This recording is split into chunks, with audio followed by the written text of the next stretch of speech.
I'm George. And I'm Bob. We're the Shipping Goblins from Beetle and Grips. Today, we're going to talk about the amazing Map Vault Collection. And with the Map Vault Collection, you get a bunch of gorgeous two-sided maps, all scaled for standard minis. Yeah, get yours now for the Map Vault Collection from Beetle and Grim, and all the players at your table will be revved up and hyper because the only thing they'll be able to say is... Yeah, go ahead and do it. Zoinks! Yeah, do it again. Zoinks!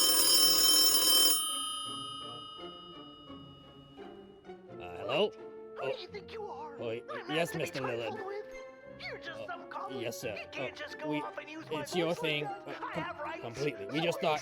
Wait, okay. I'm gonna take this right to yes, the sir. Beetle. Hey, Grim. Thank you, sir. What happened? Matthew Lillard watches our show! Zoinks! Double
Wrought with demons, going to hell is the only way to get redemption. 5 adventures, 1 mission. This spring, join us as we descend into Avernus, the first layer of hell. Action, fire, brimstone. If you make a deal with the devil, you better be prepared to dance. Band of Badgers, Descent into Avernus, coming this May.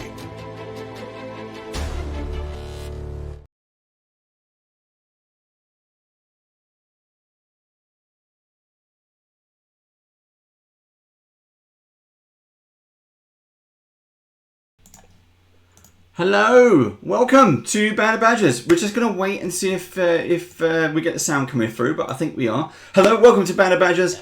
I am Dave, your games master for this evening, and we are, of course, playing Rise of the Runelords by Paizo. And these are my beautiful players. Say hello, players. Hello, players. Hello. Every time, they're getting there. And welcome this week to our special guest players, both Mark and Jackson from Campaign Coins. Hello. Hi, Mark. Hello. Hey, Mark. Jackson. Hey Jackson. Hello. Can't wait. Very excited to be here. Thank you. Around about half time, we'll have a quick chat with the two of them just to find out what Campaign Coins are up to, what their product is, if you don't already know who they are. I got some stuff here, so we'll be showing that off and having a chat with them a bit later. Now, as always, thank you to Beetle and Grims. They don't just support this show, our entire channel.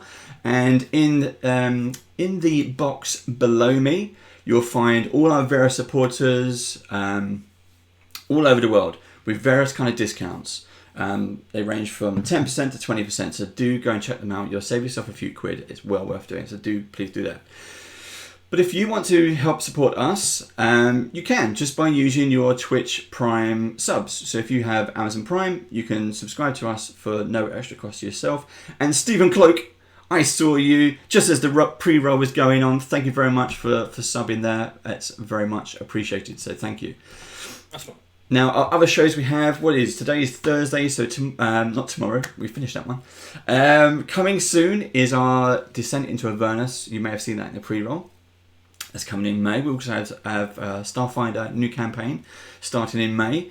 But this Sunday, our Vampire the Masquerade campaign continues. And then we're back Monday with the Great British Brush Off. The very first episode of Season 2. Yes, we even got renewed. Who knew? And Tuesday for some more Vazen from Free League. No, let's I'm just. thinking they didn't renewed the cancel paint you. night, didn't we? We had to renew the paint night because the last season ended with a draw. Well, that's one way to do it. You could say that. I'm just going to continue to perfect my skills. We've got a selection of pro artists joining us again, and we're looking for some extra guests to come on. So let us know. Famous. Let us know. Well, you can come on if you want. I would love to come on. There you go. Wait, we're still out of date. You can come on. the hangout as well. I'd Yeah. love to come on and lose. Well, just come on for an episode. We'll sort it out. Same for you, Sean, because I know you've been painting a lot recently as well. If you can do a Monday night, come and join us. Just to shout out to a few people who are in chat right now. Sean TW. Now, Sean TW is a local cartoonist to us. His commissions are open. He's done the artwork behind Harrison, Tolkus, Rupp, and Elias. So thank you very much for Sean for joining us. He is now a badger. He is now part of the Twitch team, and he's doing loads of stuff. So all of our adverts, he's done the majority of those. Baron Snowhand, thank you for joining. Carbon, Chav, Dragonfire, we saw you what was it? Yesterday. We saw you yesterday. Thanks for coming back. We mangled your username yesterday. Yeah, Dragonsfire. Phil. Like the rup is massive behind me. Like actually. It's giant rock. Fear the Kraken. Lauren, thanks for joining us. Has Josh recovered from his birthday yet? Let's find out. Who else we've got? Twitches. T-Bird with all the numbers. Undead Corpse. That is also Harrison. You will never know. I don't know. What is that? Wafthiner? Is that the one? Wafthiner. There we go. Weednight 25. Weednight, thank you for coming back. Always a pleasure. So now. Oh, hold on. There's more. We've been through the Twitch stuff. We're obviously on another platform as well, which is the podcast. So podcast drops every Saturday morning on Podbean, and that's put together by one of the other members of the Twitch team, who probably will be in chat as Hi, I'm Cork. So that's Chris. So every Saturday morning on Podbean you can get our podcast, and that's both interviews with some of our guests and some of our players, as well as this stream's historical episodes being slowly converted to audio format only. Sorry. That was good. Plug speak. Right. I am available for adverts and Voiceovers. And voiceovers, yeah. Speaking clock. There we go. Right, so before I was rudely interrupted, I'll pay for that later. You will do. You will do. Our players found their way through. They are now below Jorgenfist. They have survived not one but two dragon encounters and have arrived at two double doors with a mirrored inlay of a seven-sided star, which is they've come to know as the Sahedron. Steve. Elias, take it from there. Yeah, I'm pretty sure it finished with him last week, so it's got to start with him, hasn't it? Yep. So Elias, We're about to enter Rup's least favourite place, going up the library. inside the double door there was an indent of a Sahedron, and Elias, we're just trying to roll it out now until he comes back. What? No, So you- Elias plugged in one of the medallions that he had, and as he put it into the socket, the gem, the center stone, appeared. It kind of like unfurled itself. The star then cranked the door open, and the doors opened wide. Don't forget the vital bit. He said the He word. said the name that I can't remember. That's the notes. Quick! I did not write down what he said. Oh, we did. It depends. Steve's on his mobile headset. He's This is worse. just not than trying to talking. Stop the Necronomicon. Have you skipped over the bit where we did the dumb thing? earlier on in the game. No, you were. It was Which game? two dragons. Which week? I'm talking about the destroying a tower.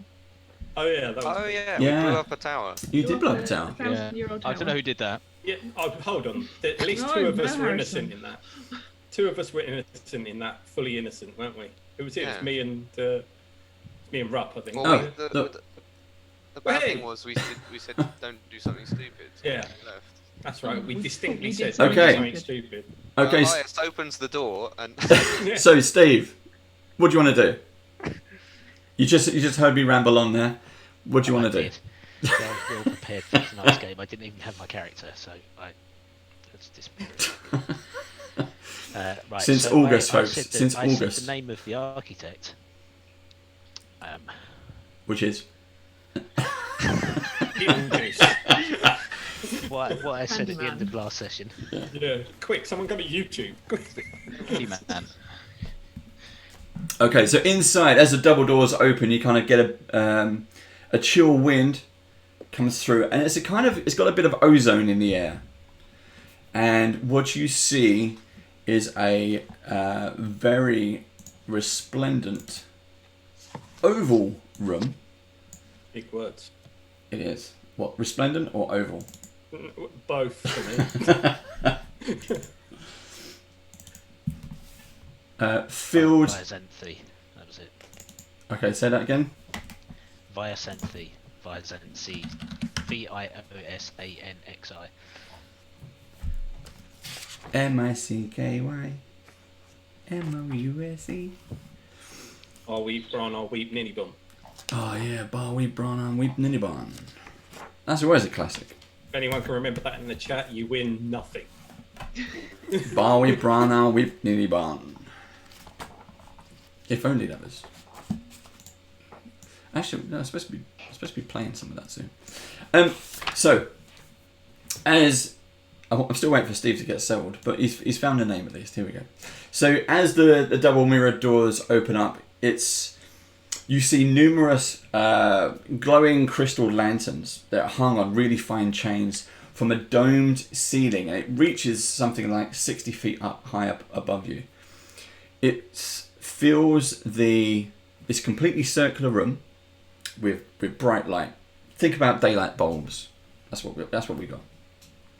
The walls all around the room are carved with more runes and various sigils, while overstuffed wood and leather chairs, polished oak tables are just spread all around the room. And in the middle of the room is a huge wide shaft into the floor.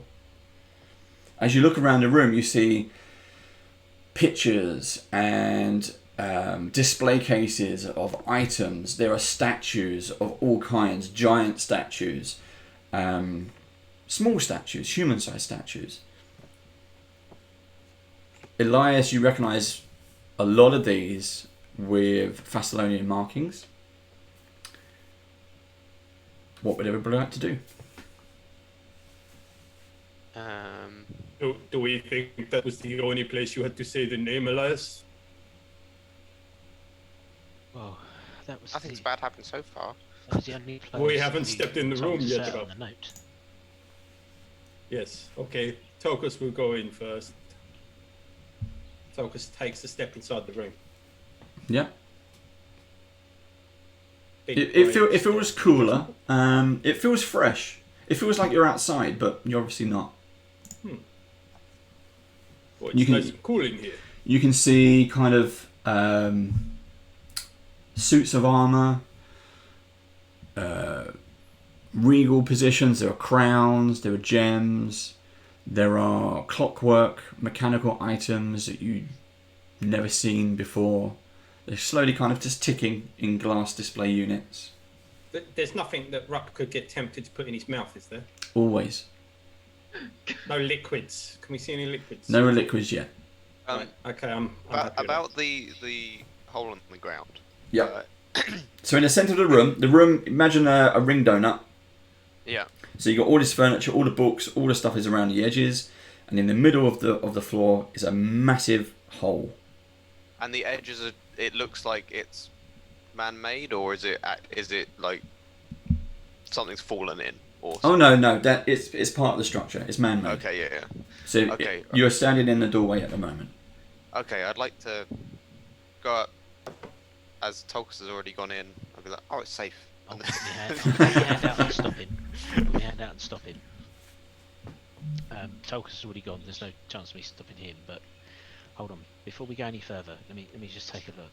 See if there's anything hidden around here. And I'd like to use Eye of the Arcane Lords to spy out any magical items or any hidden things that might reveal itself. So get to make a perception check with a +2 modifier. Cool. I was just going to say to Tolkus, did you see live chat? Oh no, did someone get it? 2 Let's people. have a look. Well done. Oh, nearly. It's actually Transformers the movie, guys. I was looking for the exact title of the film. So, but kudos for getting it. Sort of. And Baron Snowhand offered you a goodie. Oh. and a John Goody. So I got a 36 on my perception check. Okay. Yep, you don't notice anything untoward. You see the seven-pointed star sigil repeated, but then you have done all the way down under Jorgenfist anyway, so it's not much of a surprise now. Okay. Is there anything overtly magical in the room? Apart from me. Yes. There's a lot of... Pretty much everything is glowing with a dim light, but it could be the room. Does it look like residual magic? Yes. Or so what I was going to guess at was, as well as a library, it appears to be sort of repository or collection, museum of items and artifacts. So could the magic be related to, because of the temperature, it feels cool in here, is this some sort of magical effect to keep things in pristine condition and preserved? Quite possibly, yes. Okay, right up here, it doesn't look like there's anything dangerous in here at first glance anyway, so maybe we need to... Yeah, they should really put a railing on that. Yes. Yes, there is definitely no railing. Yeah, I walk up to the pit and look down it. Okay, so as you kind of... Same. Do you walk up to it, or do you gingerly walk up to it? Gingerly. No, I walk up to it. Okay.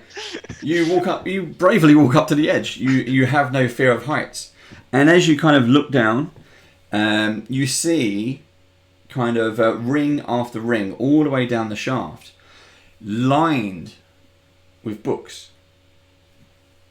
Oh no. And it's just disappearing into the darkness and the mist below. Ooh. That's Just go, fancy. guys, it's just books. I think Elias likes books. Rob, Rob. stop standing This so- might get him a bit excited if he is a shaft full of books, Rob, you you're know. crushing Elias's dream. Just What? And the pit is just going into darkness? Or is it Yeah, lit the whole way down? It's not lit all the way down. It goes into darkness, and you can see there's like fog and stuff like that down there. Can I cast Mage Right. Hand, please, and pluck one of the tomes from the shelf? You can, if you wish. Yeah. Yes, please. I'd like to do that. Okie dokie. Let's have a look. See. Roll a d10 for me. 5. Okay. The book that you randomly pick from the shelf is entitled Whispers from Leng, A Guide to the Beyond. I will have a flick through. Mm-hmm. Peruse subject, see if I spot any names. Do I recognise the name Leng? No. Is that something that stands out as a Thessalonian history? It's all to do with Thessalonia.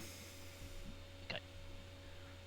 And this is the most well-preserved book you found. Oh, Zamba would have loved this. He would have done. And I'll put it back and I'll take another one. and that professor Okay. would have liked it too. Roll another That's a d10. That's the 3. Okay.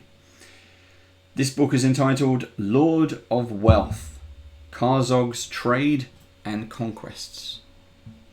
Right, so this one I'll pay a bit more of attention to because Mhm. Karzog is a name that we recognise as Yep. being a Runelord. So I'll tuck myself away for a little while in the corner and start reading that. Okay. While You find a while nice I was comfy doing- chair over in the corner.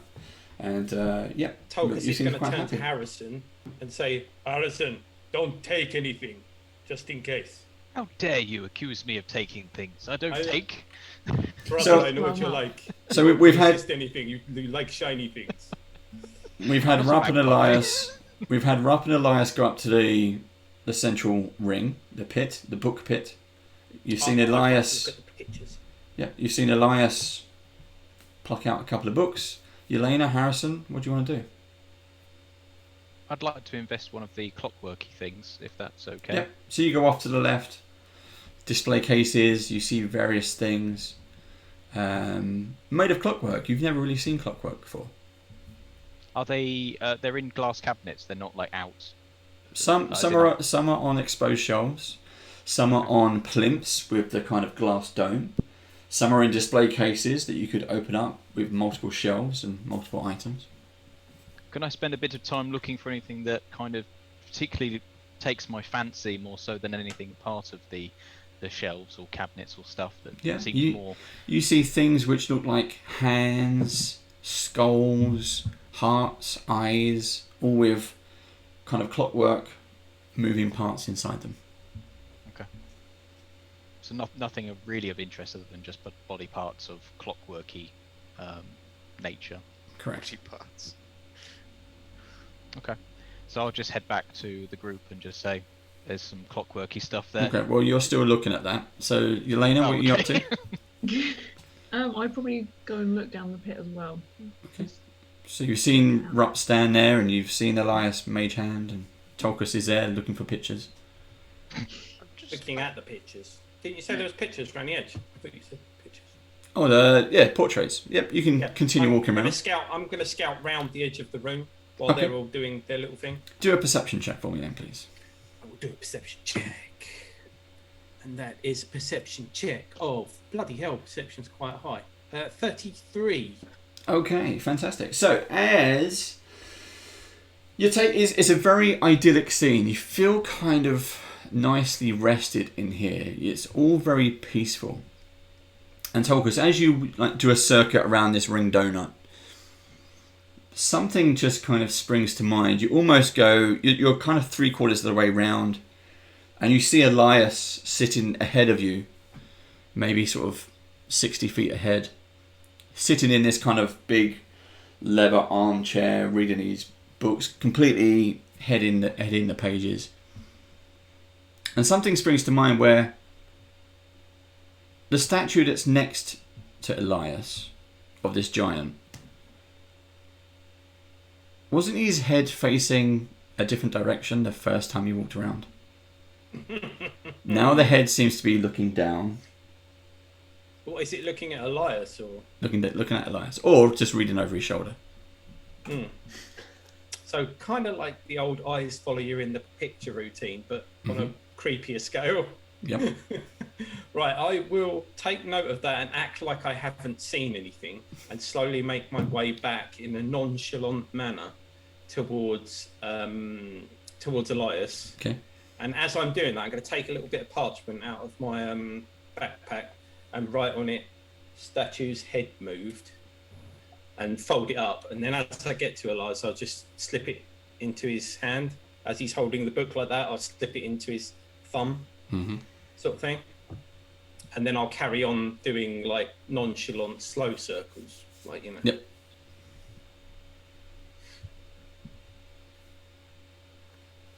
Did you say clockwork body parts? Yes. So yeah, I'm quite interested in that as a medicine person, and I really want to have a look at the eye. Okay, go. So if you wander over to Harrison, he's quite amused by what he sees in the cabinet. I'm doing a typical kind of person at an art gallery, just with my hands behind my back, just looking around, looking quite interested in everything, but amazed by all of this stuff. Yeah, I just get hold of the eye. Have you seen this picture here? It's rather amazing. I just get my hands all over it What are you doing? and start tinkering with it, trying to see what's inside. Okay. Yeah. It doesn't feel like you can break it apart, but yeah, if you studied it for enough time, you could definitely. If you had the right tools, you could do something. Does it seem like it's like human-sized? No, this one's bigger. I think baseball size. Oh wow. Okay. Giant sized. Yes. Well, these seem. People make things with these or replace things with these. I'll just go to Harrison. I don't know. We haven't seen anything that's made out of these things, have we? No. Then I have a look at the statues. Or anything around the room that might resemble like a full arm or something. Or is it just hands and eyes and small things? Shoulders, knees, and toes. I was going to say, isn't that a kid's song? Yeah, there's not. It's not like there's enough parts that you could make something, but there's one eye. There's a few different skulls, different sizes. Some have jewels embedded on them. Some have like metal plating to give it kind of like a skin.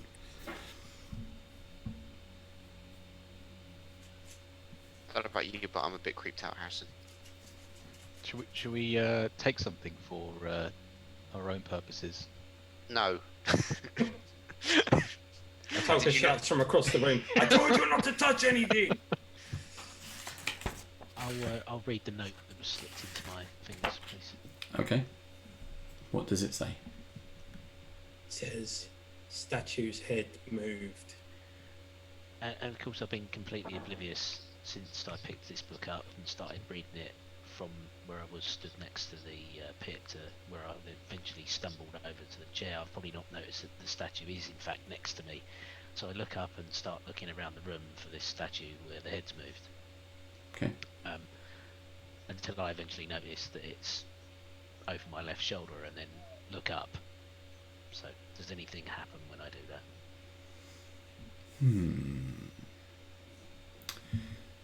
Hondor, does anything happen when he does that?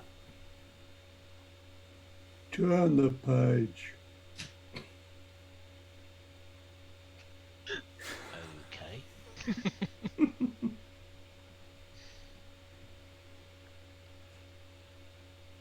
Would you like me to hold it up in the air for you?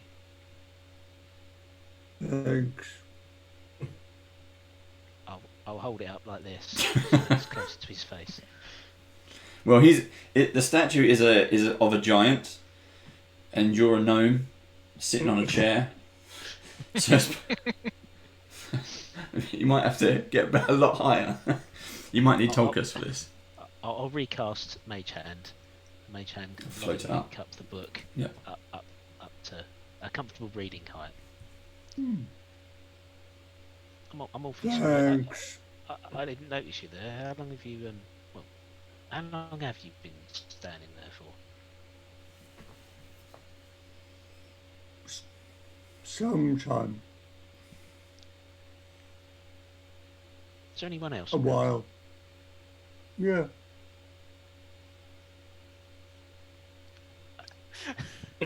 Tolkus. Yes, what's up, Elias? You seem to have made a new friend. Yes. He seems pretty friendly. What's your name, my friend? I'm Elias, and this is Tolkus. He's Felkar. Oh, God. I assume there's another similarly sized statue in the room. There is. That has been missed so far. Right next to the display cabinet with all the clockwork pieces. Outstanding. How did you guys miss that? Oh! So What? it's like cower before a massive. Are you moving at this point or not?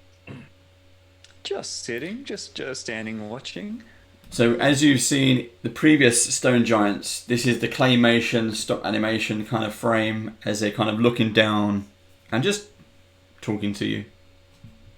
Ray Harryhausen style. So they're not clockwork or anything like that. They are stone giants. They are stone giants. Yeah, so I'm Elias and this is Tolkers, and over there we have Harrison and we have Rupp and Elena's around here somewhere. What are you doing in the library? We're looking for somebody, in fact. We stand and we watch. And we watch. And we stand.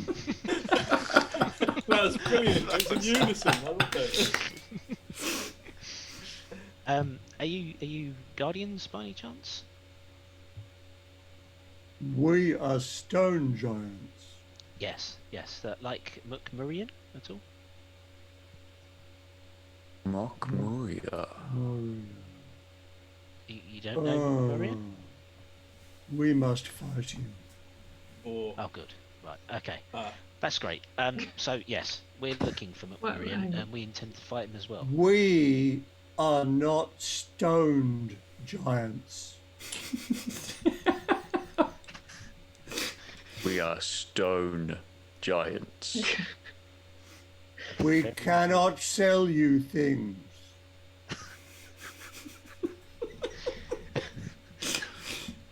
That might upset Rob. I mean, I didn't intend to buy. So you're saying you don't have mushrooms? Not stoned giants. Stone. Base giants. So, I guess you guys are not in the same faction as Mokmurian, yes? You want him gone. He's bad for the tribe. Well, this is good. The enemy of my enemy is my friend, of course. So we can be friends. Did you know Connor? Honor. Much respected member of the tribe. Wife of our elder. And the smart one. A huge stone hand is descending to shake the hand of the gnome. It began slowly moving when you said friends. Is the gnome's hand coming up? The gnome's hand is coming up. This fist is larger than you. I'll cast enlarge on myself and make myself a bit bigger. Okay. Now it looks like a human. Medium-sized person. Medium-sized person. Do I need some dexterity roll not to crush him with my gesture of friendship? No, that's fine. If this giant hand comes round and it's still, obviously, you being human, it's still bigger. But You just place your hand on his palm, is that? He picks me up and I go up and down. Like shake his little finger like that. Honor has kept the peace here for centuries. Where is she? We bumped into her when we descended the pit by the tower. She led us here, but she couldn't go further. By the bears. By the bears. Yeah, she was nice. Good. Good she lives still. I've got a question. This pit, is there anything down there, or is it just more books? just more books. Just more It's books. a pit. He's not wrong. I ask, I think I'm closest to Folkar. I'll say, are you allowed to leave this place? I sense nothing stopping us. We might try. Yeah. But first, what is your favorite kind of stone? Oh, well, so many to choose. This is a very interesting question. I've never I- given it much thought. I have- like What the can you skimming professor? pebbles. You know, the ones that you can like throw on the water and they just go plop, plop, plop, plop, plop, and then big plop. Excellent choice. Durability of stone with the speed of bird. I have a soft spot for mountains. I am from a mountainous region and I spent a lot of time in the mountains. And I aspire to be big and strong like a mountain. But what stone? I quite like granite. It's very pretty. I've got a joke about granite. No, you don't. Harrison, I thought you left the jokes at the door. I swear you said you left the jokes at the door. Harrison, he's offended by granite. Stop. Don't make jokes about granite. It's very important to him. Yes, just agree that granite is very pretty. What?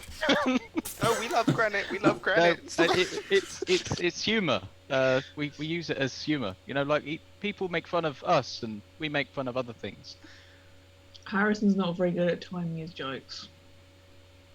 For example, I had to leave the granite industry because it was counterproductive. Can we push him in the pit? No, stop stream, everybody. Stop stream. Do you speak their language? It's a bit of a stretch. You didn't miss much. Nobody speaks Harrison's language. It is very strange. Anyway, so you would be willing to come with us and assist, yes? Yes. It is our calling to destroy Mokmurian. We don't want to stand and watch, Sabor? Or is that quite boring? Time for watching is past. Cool. How did you come to be in this area, in this library? Did Connor ask you to keep watch for Mokmurian, or somebody else asked you to keep watch? Hopefully that will become clear soon. Okay. My memory is smooth as a boulder. Wonder, what do you remember? I remember the water wearing away the stone. When the earth was young, these fish had not walked from the sea and become monkeys.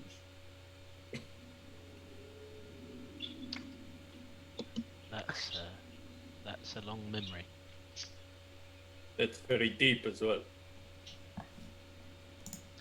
I guess to you stone giants that we our movements would appear fast and our decisions even faster and our motives faster still. But we do have a plan. We do have motivation and we want to find Mokmurian. If you can help us find Mokmurian, then maybe we can help you in your quest to end Mokmurian. Maybe put Connor back in leadership of the tribe. It is better when woman is in charge. Always.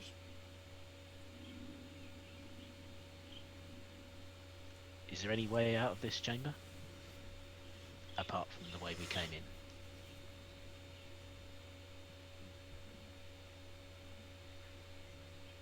There's a bit. We could go down the pit, Elias. We always seem to go down pits. It seems to be our lot in life. I say to Falkar and Honda, did you hear the big boom earlier? The mountain speaks, and we listen. Sometimes we know what it says. Sometimes we don't. Sounds a bit like us with Harrison. As you were talking about the exit, and you're talking to the giants, and you're kind of looking about the room, you noticed that you hadn't noticed another set of double doors in the wall. What? They came out of nowhere. Oh yes, those. How did we miss them? Can I just nudge up to Yelena and just say, you know, you spoke to the stone spirits. Is it painful to talk to them as it is? If you ask the wrong questions, it's more painful. I see. Yes, I guess it. We've got to be very precise with our wording. I think so. Yeah, very, very precise. I'm patient. Got to be Not patient. my forte. Right? Not my forte. Is the foundation stone's location still below us? Or have we gone down far enough now that we're on the same level? My spells run out. Did you cast it again? Don't think I prepared it. Okay. Again.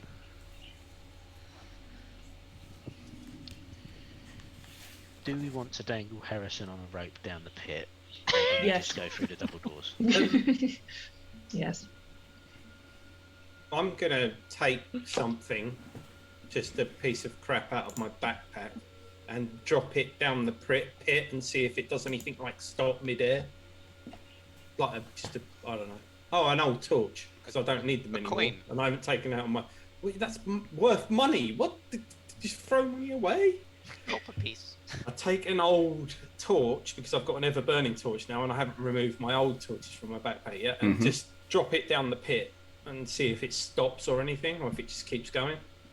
Okay, you drop it down the pit, and as it falls, it does seem to slow down to a point where now it's just hanging in midair. I say, Elias, look, and point down the pit. Okay, Are you how going far to down pick is that it? up? Yes, we are. Yes, we're How not. far down did it go, Dave? No littering in the library. Probably about 80 foot. Again, you know, you can see a fair distance before it gets too hard to see, before it gets too dark. But for that, you can have a coin. Hey, thank you. Here you go.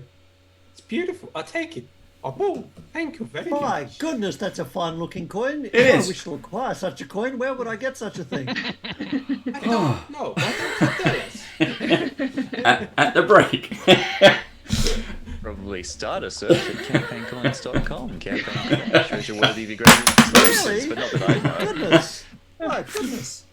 Well, Check. these giants have suddenly become very animated. check live Your chat voices for are more high-pitched. check live chat for the link. It's what happens when we threaten to litter. Yeah. Elias, have you got your telekinesis? Can you like? Just mage hand the thing up here. Yeah, I mean, you'll have to lower me down a little bit, but I can do mage hand to get it back. That's all right. I tie my rope to Elias's leg just for a laugh, and then push him over the edge, and I've got him dangling on the rope like that. I I'll shout just to a, reach over to him and cut my hand. I could I've got a long arm. I could just. Wait, lower you. careful. That means something else from where I come from. we will do that. I'll sit in Hunda's hand and be lowered down, and then I'll use extend spell to cast mage hand at 60 feet and retrieve the torch. Harrison, no jokes about being handy. No Don't give comment. him ideas. Harrison, stop looking like butter wouldn't melt. We all know what you're thinking.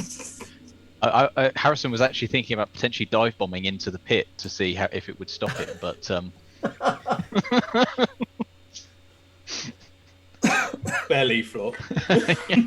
It is tempting. No littering includes adventurers. Very difficult to scrape off floor. Wouldn't be the first time Harrison has made a mess. That comes from someone with experience, I assume. Yeah. Okay. 10 adventures, guys. Your insides are such bright colors. Oh no. Very surprising. Oh, Are you two like keepers of this library? Do you protect the library and keep it pristine and look after it? That seems to be how we came here. Smooth memory has come back again. Do you know the name Viasanthi? To your GM, do we know the name Viasanthi? They can hear Just be you. subtle. No. Just be subtle. No. No. But the time before this room is fogged to us. We may not know the before, but the after to destroy Mokmurian. Is it Mokmurian that's blocking those memories? Do you think? he mentioned he has some sort of control over giants, like you. That is why he must be destroyed. To stop this. Okay. Do you know a name called Ackland? GM. Do we know it? Do we Nope. know a name? Nope. No. We just end up doing the Acklands and Stanley. Just keep throwing names out. We're gonna hit something. I know it. They at least know Mokmurian, and that's all that matters. Yes, that's all that matters. No, Rob, you're very wise. Yeah. Let us move. Let's please get through these level doors before Yes. I go mad. Our new friends, do you know what is beyond the double doors? I'll just look. You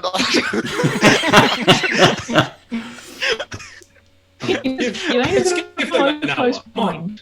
I'm just trying to open the double Calm down, doors. calm down. They are so quick.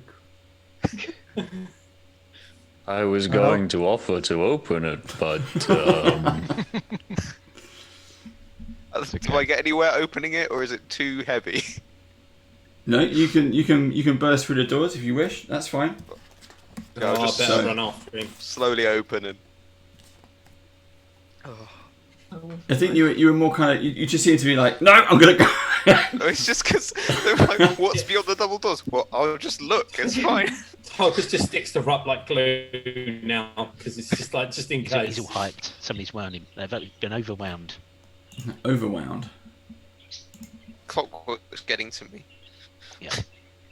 Hey Rob, when we get the needs- chance, remind me to ask them what their favorite type of fleshy is, since we told them our favorite type of stone. Sure.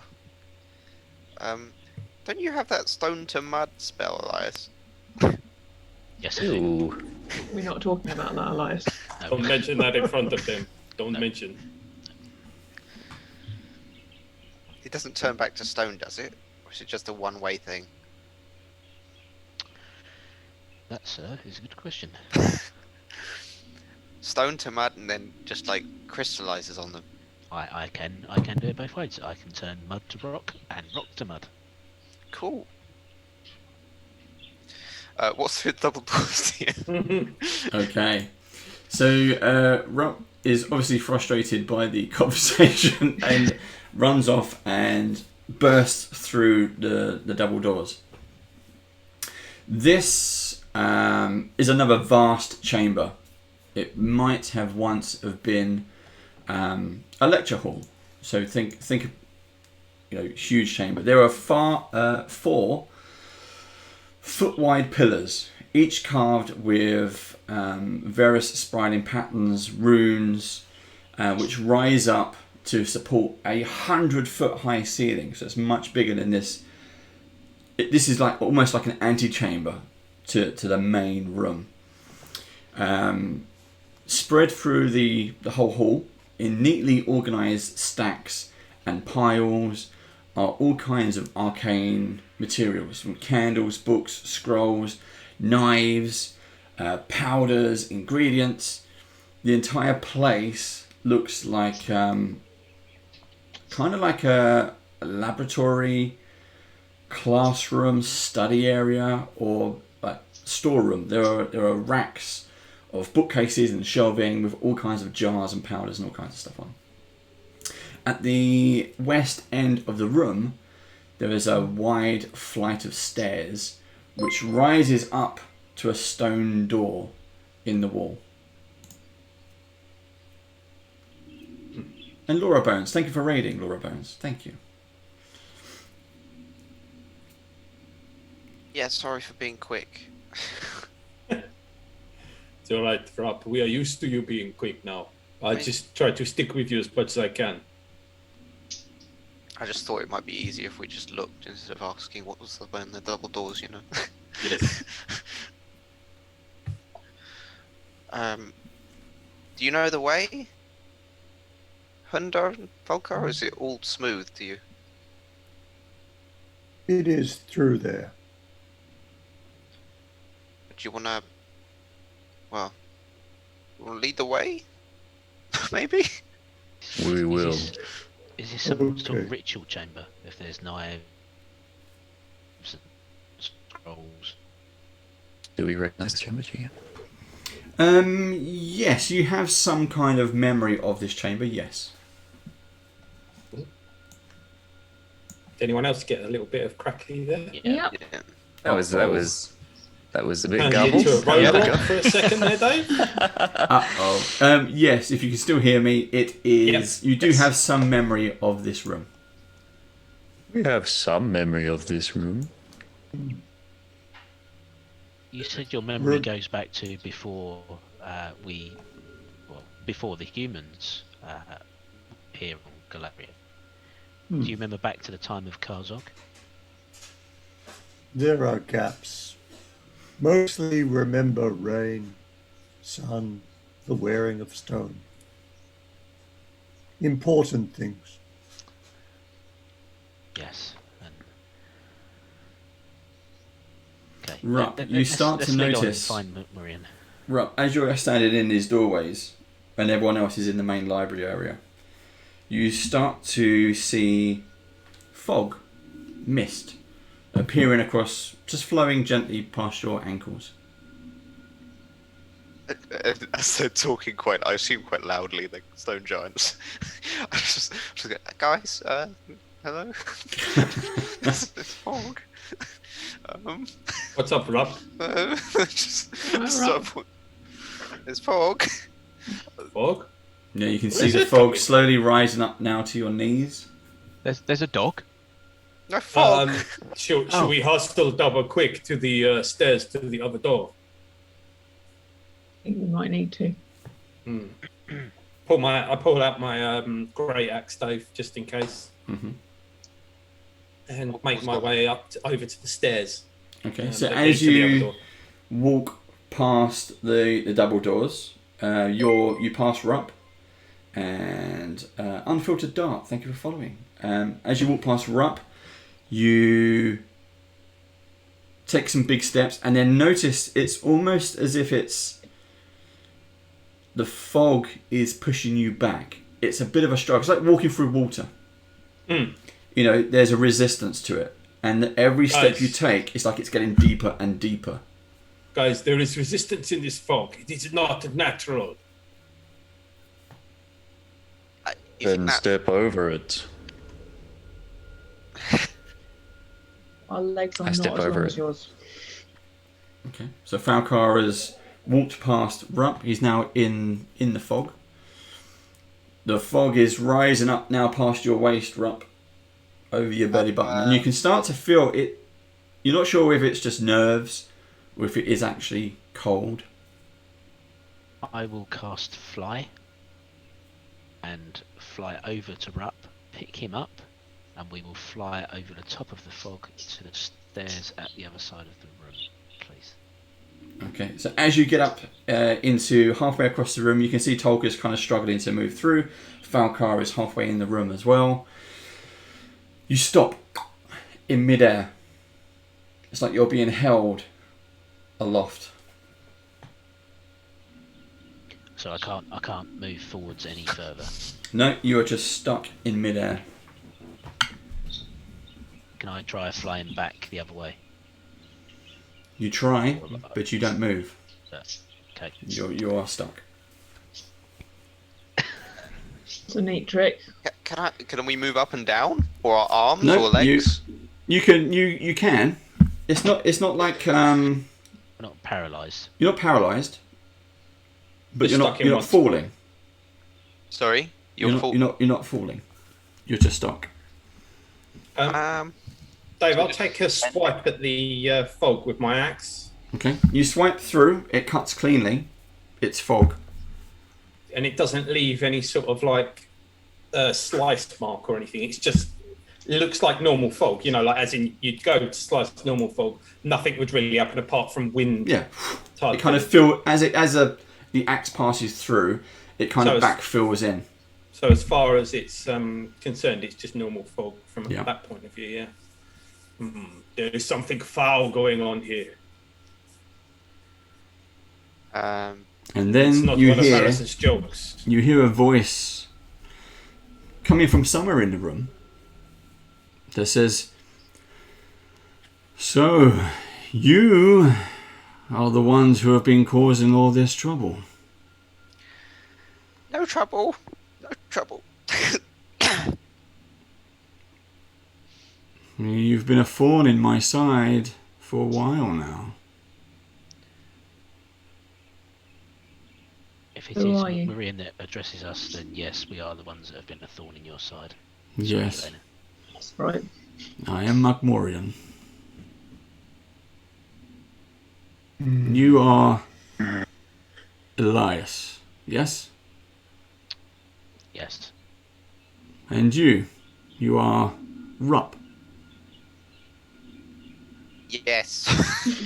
And you believe in your weak gods.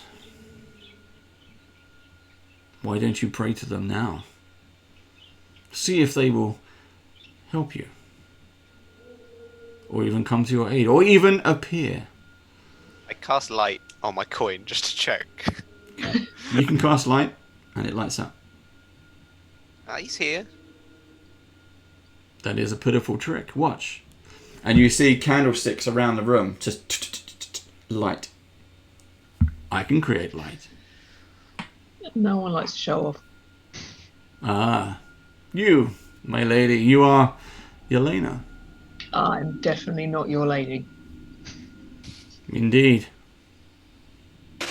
Why are Say you what here? you want. Why have you followed these pitiful beings? They are not of your kind. What do you mean they're not of my kind? Well, it would be obvious. They are my friends. Doesn't matter who they are. The world does I not need trust them. friends. The world can get by without friends. Look at Harrison. No friends. Okay, we tolerate now- Harrison. Fair play. Not even family. Cuts deep. Too soon.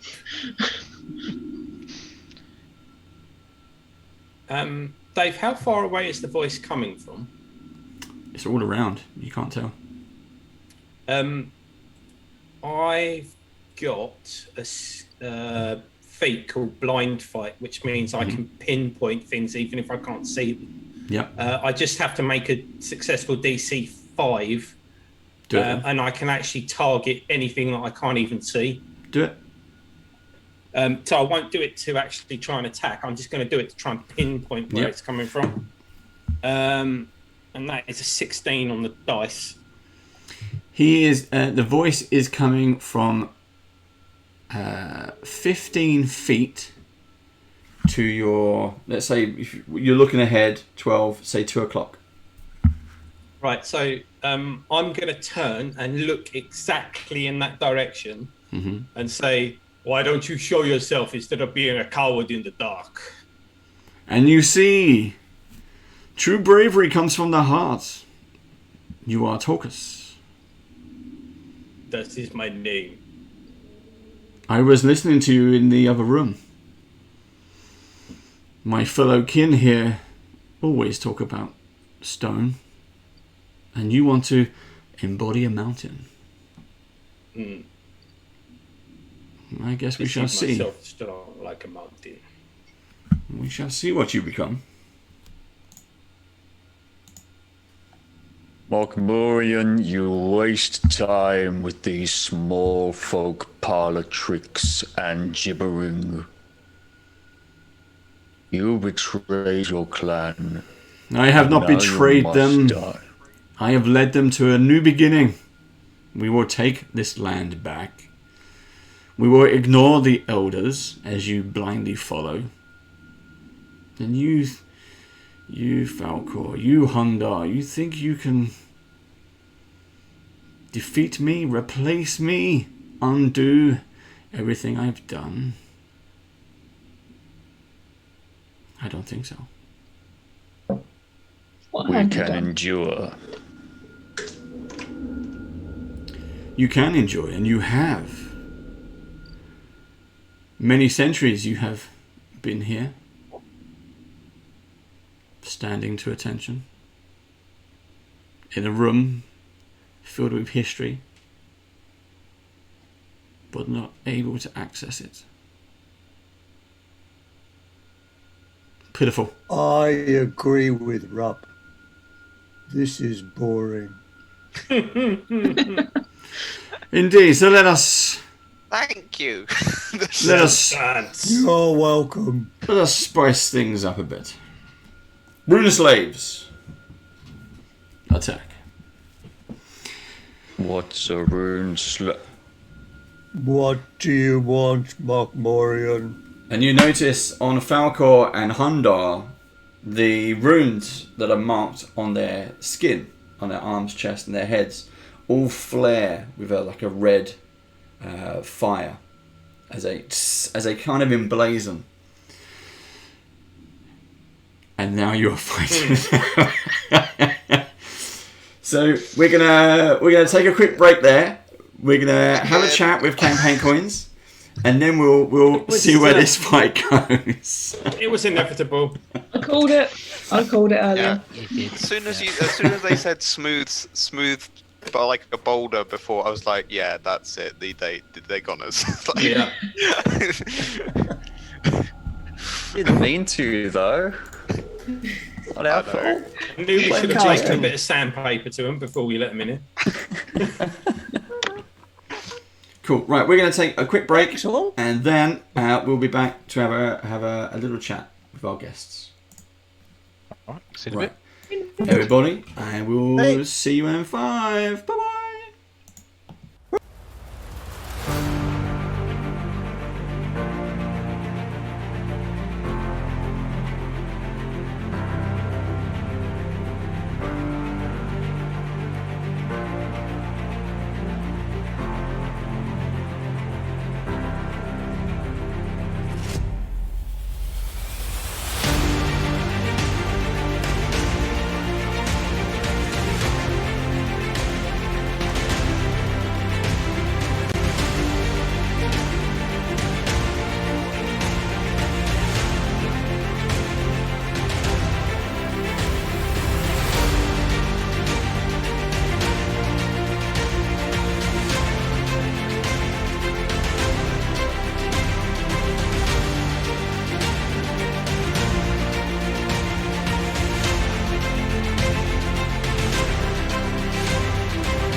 get redemption.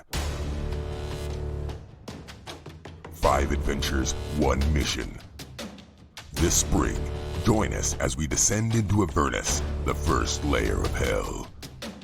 Action, fire, brimstone. If you make a deal with the devil, you better be prepared to dance. Band of Badgers, Descent into Avernus, coming this May.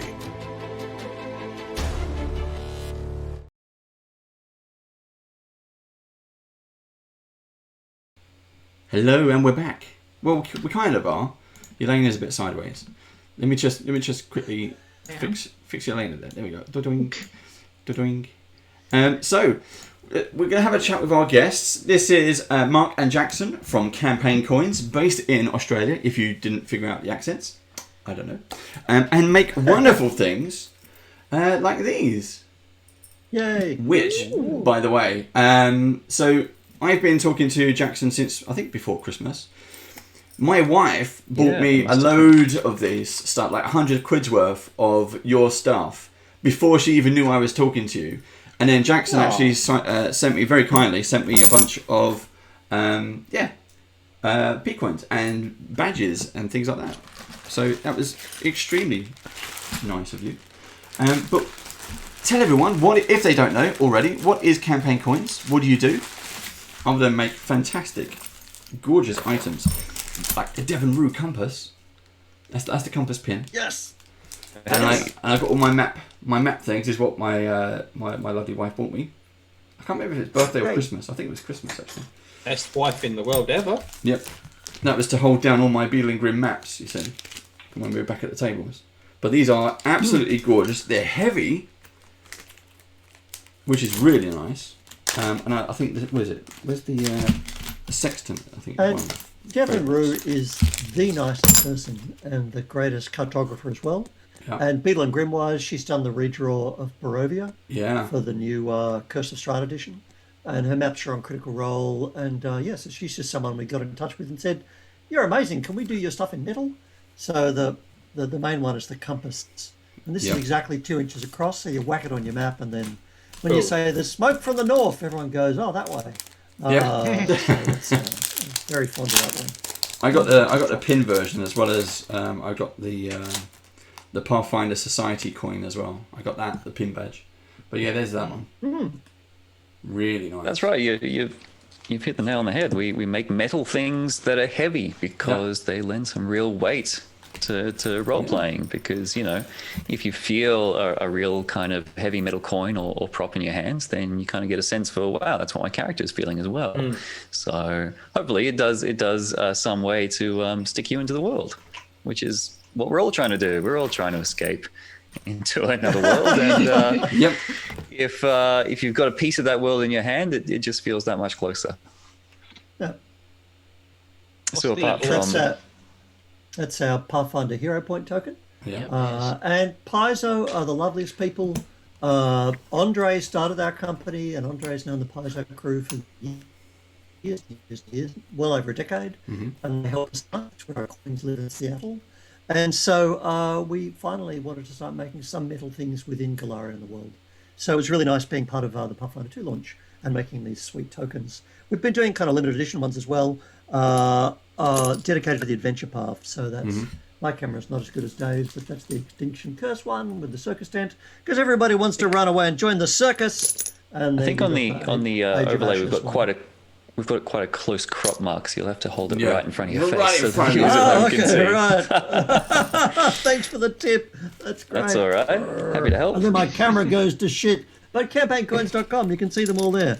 But love the hero points. They stack like a charm. And we've even started doing, inspired by our friends at Q Workshop, who have a long history of making dice for Pathfinder and doing special edition dice for the adventure paths as we came out. We started getting in on that action as well. So we've done some special edition hero points for, that's the one for Extinction Curse with the circus tent on there. And there's another one with for Age of Ashes with the dragon head. Now that as you mentioned that will be our next campaign. We're actually doing two. We're doing. That's the one we're playing. Excellent. It's so much fun. It's really good. We're also doing. We're doing Plaguestone, or we will be, once we finish Runelords, which will be in a couple of more months. We're doing Plaguestone and we're doing Age of Ashes. I also got Tomb of Abomination today as well, so I've been busy reading that today. But that'll be the next one we so look the into. Agents of Edgewatch token is making now. We should have that out for PaizoCon, Cool. along with some other stuff. And of course, your sponsors and our friends Beetle and Grimm. We're working with them, and I know you've had this stuff on the show before. But that is the Pathfinder Society. Over a bit. Yes. Sorry. Looks There you good. go. Lovely. Right. Very Beautiful. Excellent. It is pretty. That is awesome. thick Look, as it's well. as large as my head. It's like an emoji. This is, it's part of their Character Chronicle Kickstarter, which is just finishing on Crowd Ox. Yeah. So just imagine an ox in a crowd. Google that up, Beetle and Grimm. I think it's about the last day. I did a sneaky check just before, and it's still open, but that's closing soon. Mm-hmm. So you can get that sweet bit of Pathfinder, little paperweight goodness. I'll just drop it. We are Bonk. very much looking forward to the Character Chronicle coming out. And We there are were promoting. The class tokens, the close pins. Final one. The rogue is what Rogue. I've bought for myself as a treat. Nice. Good. I don't know which way is up. Cleric. Take my word for it. Here's your wizard one. Yeah. And the cleric one, which is washing out like So- crazy. It's Way too shiny. Satin gold with white enamel. It's the most beautiful of them. It's really, really nice. Are these So going to that's be cool. like when the Character Chronicle launches, and those were going out as extras and add-ons that people could buy for Beetle and Grimm? Will you continue to promote those and sell those, or was it just done for Beetle and Grimm and that's we will it? promote them until we have no breath in our bodies. Cool. But they are Beetle and Grimm products, so get them from Beetle and Grimm, and so they will be available from them at conventions. Remember those? I miss conventions. Do you? We were talking off screen with all the problems we're having with Brexit and shipping from Australia to the UK and the ridiculous costs that are there. Have you as Campaign Coins come to the UK for the UK conventions? Or will Andre did like in about 2009 when he did his world tour. Yeah. And Andre was at Essen. Our coins travel around with Q Workshop a bit, so they have some stuff on their booth. But from our point of view, it's just that extra leg of travel from Australia. We find that Gen Con is a great show for us, but we need a certain volume of critical mass to pay all the airfares from Australia, and metal is heavy. But you did touch on something. I want to apologise to everybody.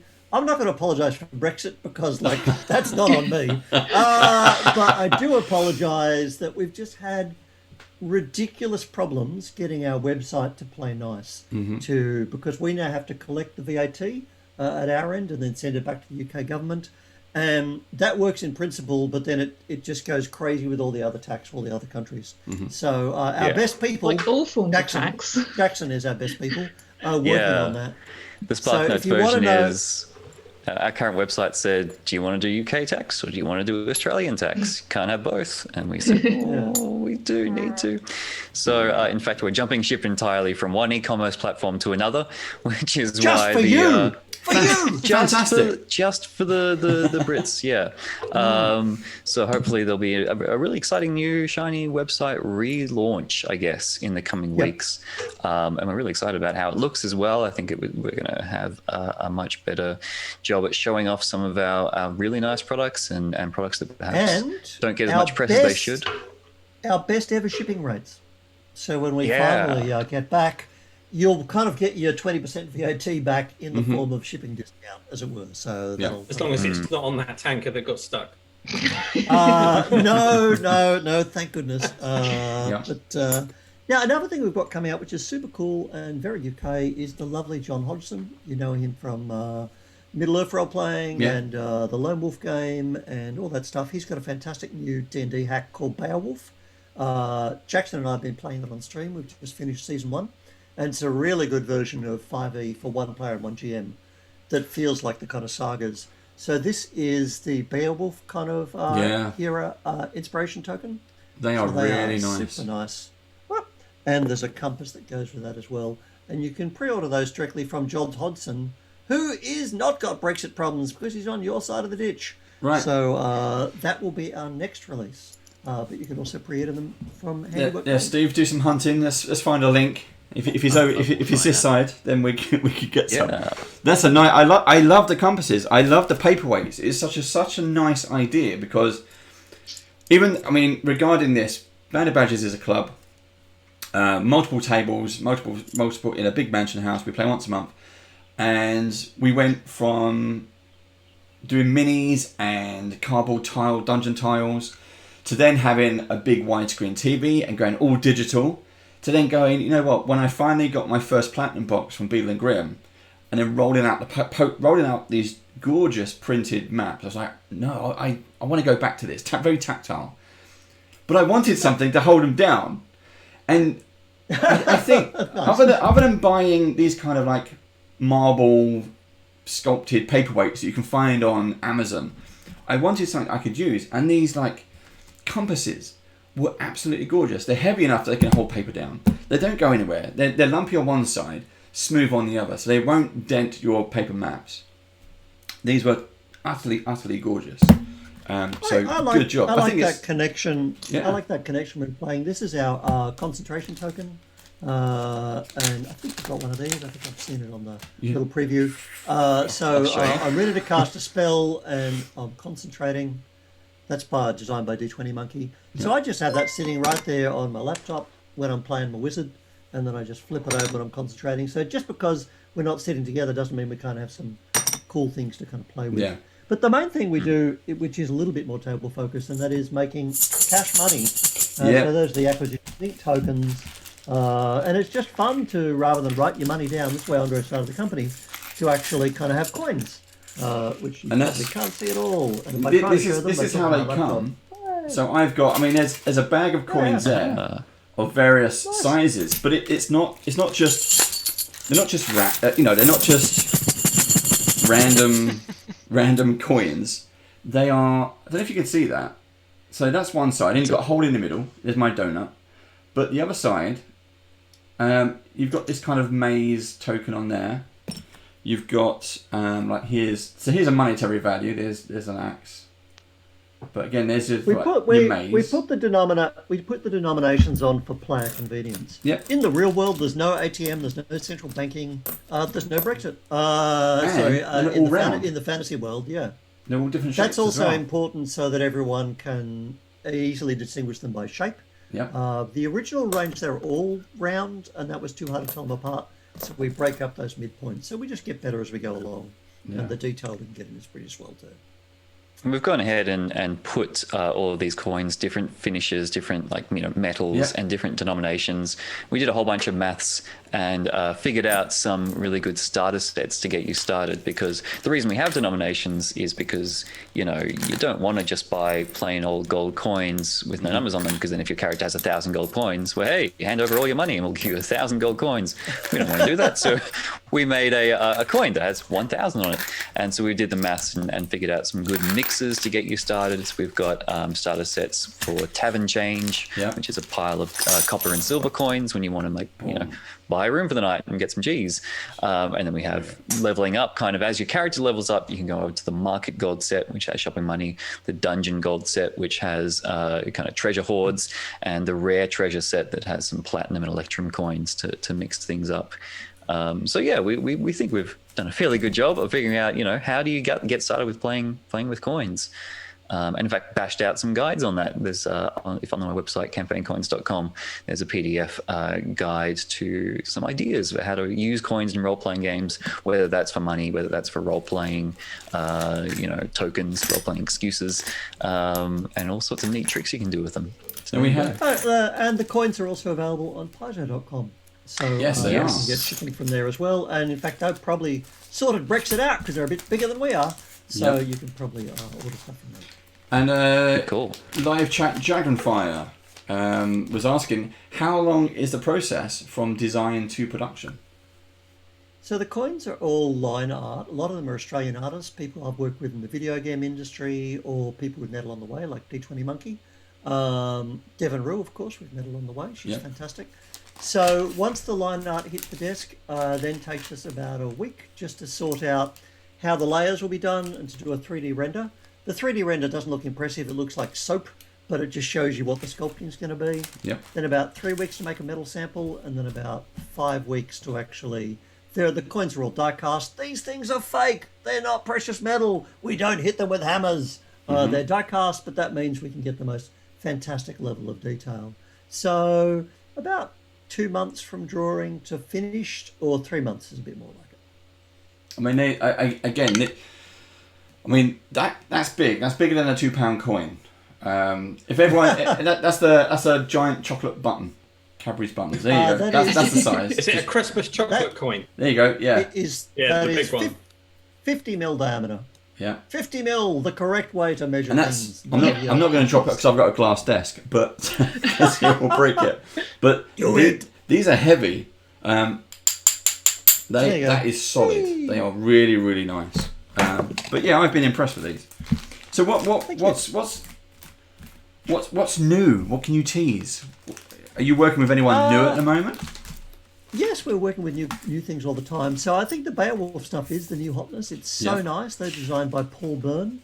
We've got the Agent of Edgewatch, and then we're doing a lot of things for a lot of other people right now. So we've finished up the Flames of Freedom coins for Zweihander. We've got some unbelievably sweet new Red Dragon Inn coins. Our Red Dragon Inn coins are so popular. They're a bestseller because we love playing Red Dragon Inn. That game is hilarious. And we've just done Coins of the World 2, which is a whole new set of Red Dragon Inn coins, and they've just been previewed on their latest Kickstarter update. They're really, really swell. So those are the main things. I have a spreadsheet of 47 current projects in various stages. Wow. I should think more about exactly what to spruik. But in Pathfinder Land, the next thing will be the Agents of Edgewatch, Hero Point token, and other things which we cannot tell you about yet, but they're very exciting. Okay. If you want to tell me offline, you can tell me about it. If you're doing anything with Plaguestone, I don't know. I haven't I haven't finished reading it properly yet. But we'll be doing some Plaguestone stuff. We'll be doing Age of Ashes. We're also planning to be doing, again, with Beadle and Grimm, once we get our hands, when the Character Chronicle is finished, but to be doing something very special with that. With all of our tokens and all of our bits and pieces. And, of course, once we're back at our gaming tables. So we're really looking forward to it. Did I miss anything, Jackson? Not that I can think of. Well, there are some things coming up, but you haven't talked about them, so that probably means I shouldn't talk about them. So I'll probably leave it there. Have you done anything that? Actually, I'll say this. There is one thing that is unbelievably secret, and I'm so excited about it. It's so secret, I haven't even told Jackson at all. So, go on some radness, secret radness coming. I know, I'm dead to him now. It's shocking. You should find this.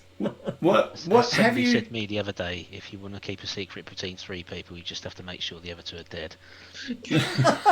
Okay. Why? That got dark real quick. Yep, that got dark. Have you ever made anything that's like, these are nice and big, that moves inside? Is that... We don't, and there's a amazing kind of viral thing of little mechanical coin bits someone does stuff. We get excited. We really want to do a wayfinder that's like a compass, and we get really excited about these kind of things. And then you realize we're really good at fixed die-cast metal, and we're really busy. Yep. If we do something we haven't done yet, that's research and development and time. So right now we're just focusing on what we're good at. But more to the point, we're also doing board and card games. So we've got our card game Rochi, which is a fantasy gambling card game. So that's coming later this year. So that's the direction. But no, we don't do moving parts. Although some of the coins we did for James Ernest Cheaphouse Games did spin.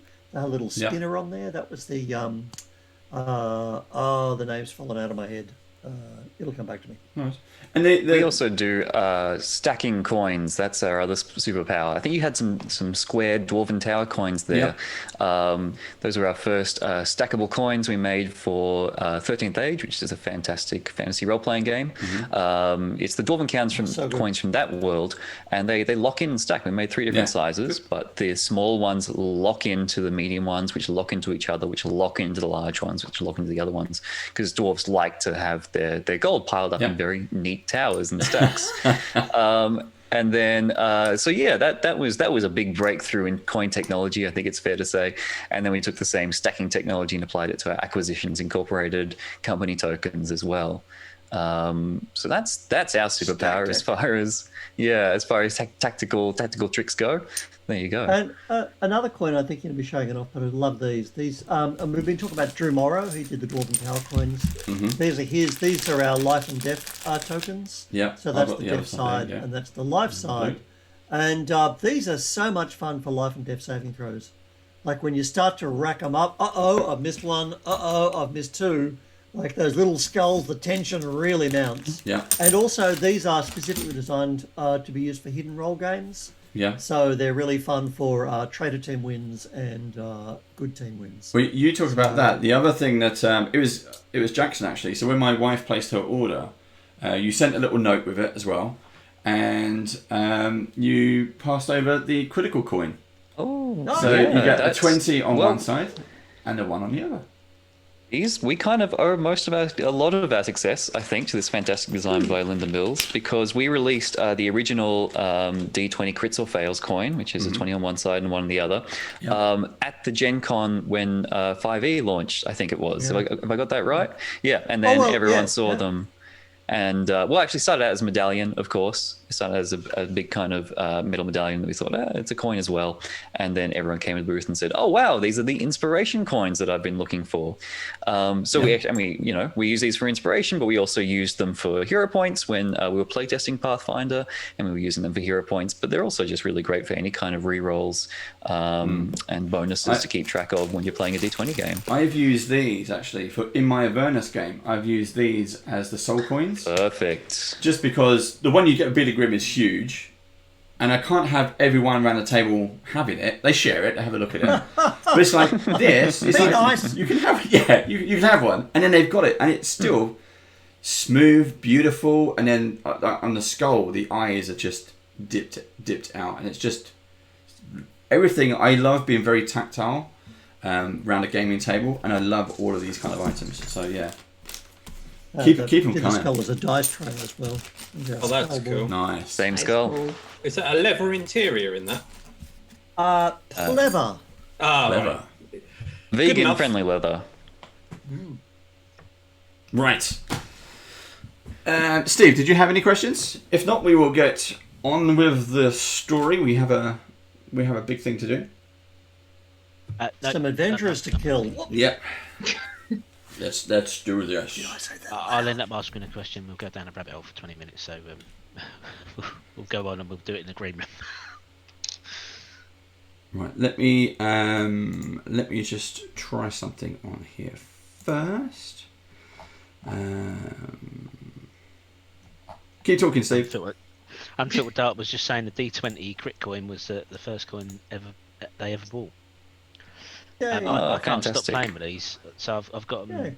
They're normally sat on the table when we use them, but because I picked them up to show them on camera earlier, I haven't stopped playing them. And I'm sitting there, and you watch the poker players, and they'll play with their chips, flicking them over, and then I'm trying to run it across my knuckles and stuff like that. It's just a tactile thing, and you start now I'm sitting there and I'm missing having the map on the table and playing with people sat on the opposite, the other side.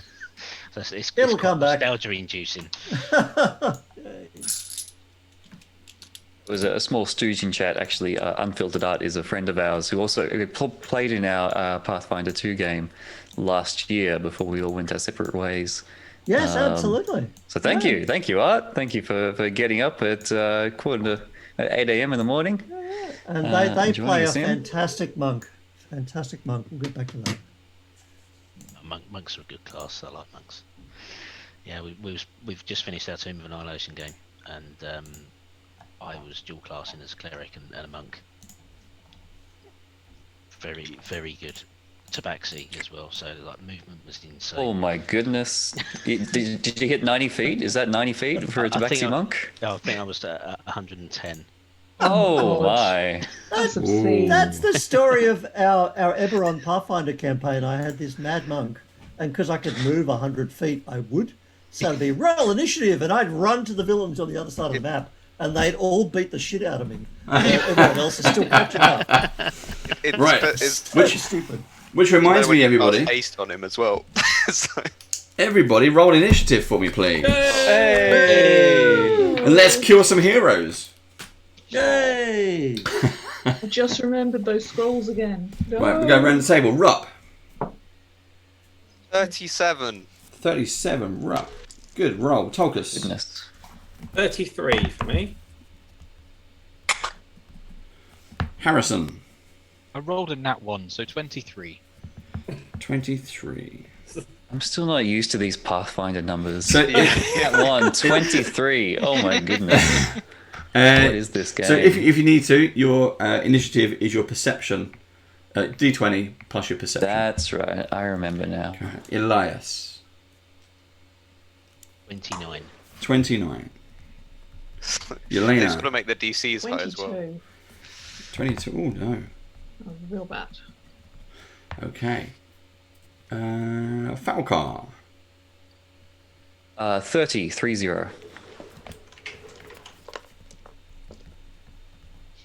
Hondar.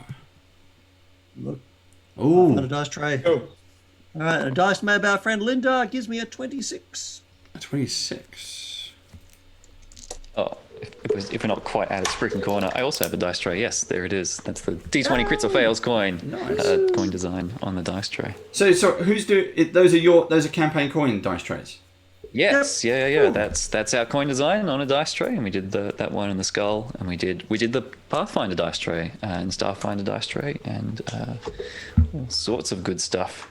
Oh, and a Starfinder one, Steve. You're on mute, Steve. You're mute. I'm on the page now.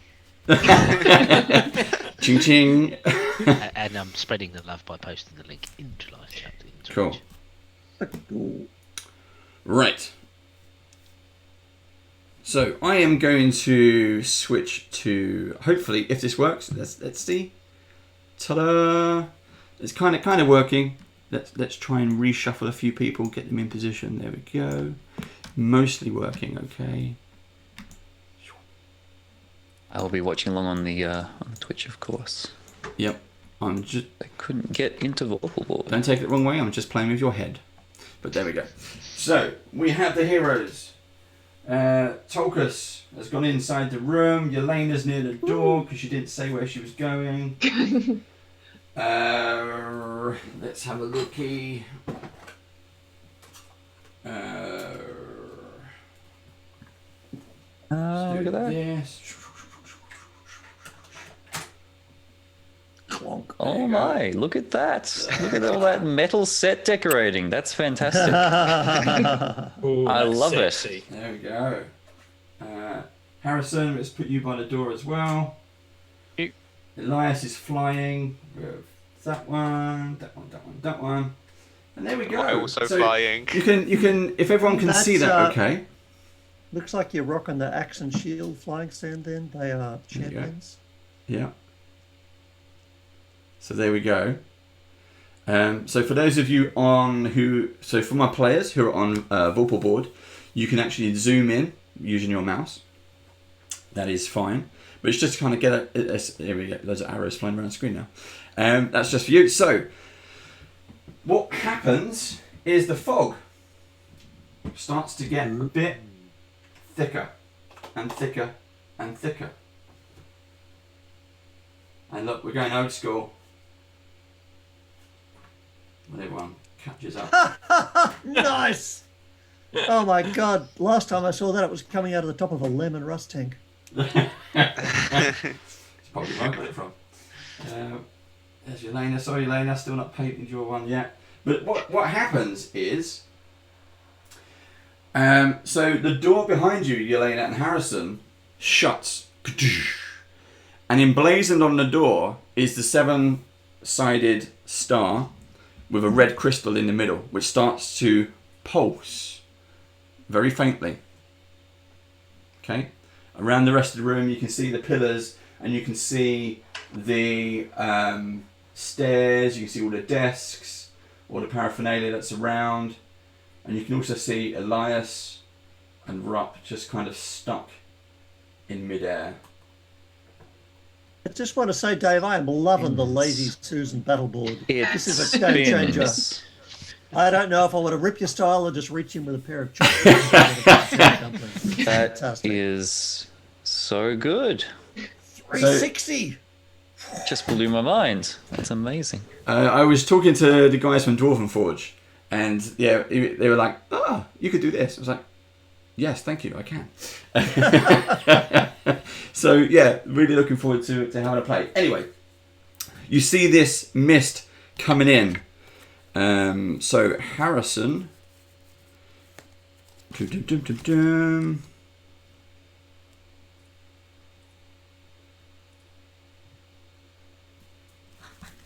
No, we won't start there. So it'll be Rupp followed by Tolkus, please. Okay, seeing the runes light up and them starting to encroach, I assume.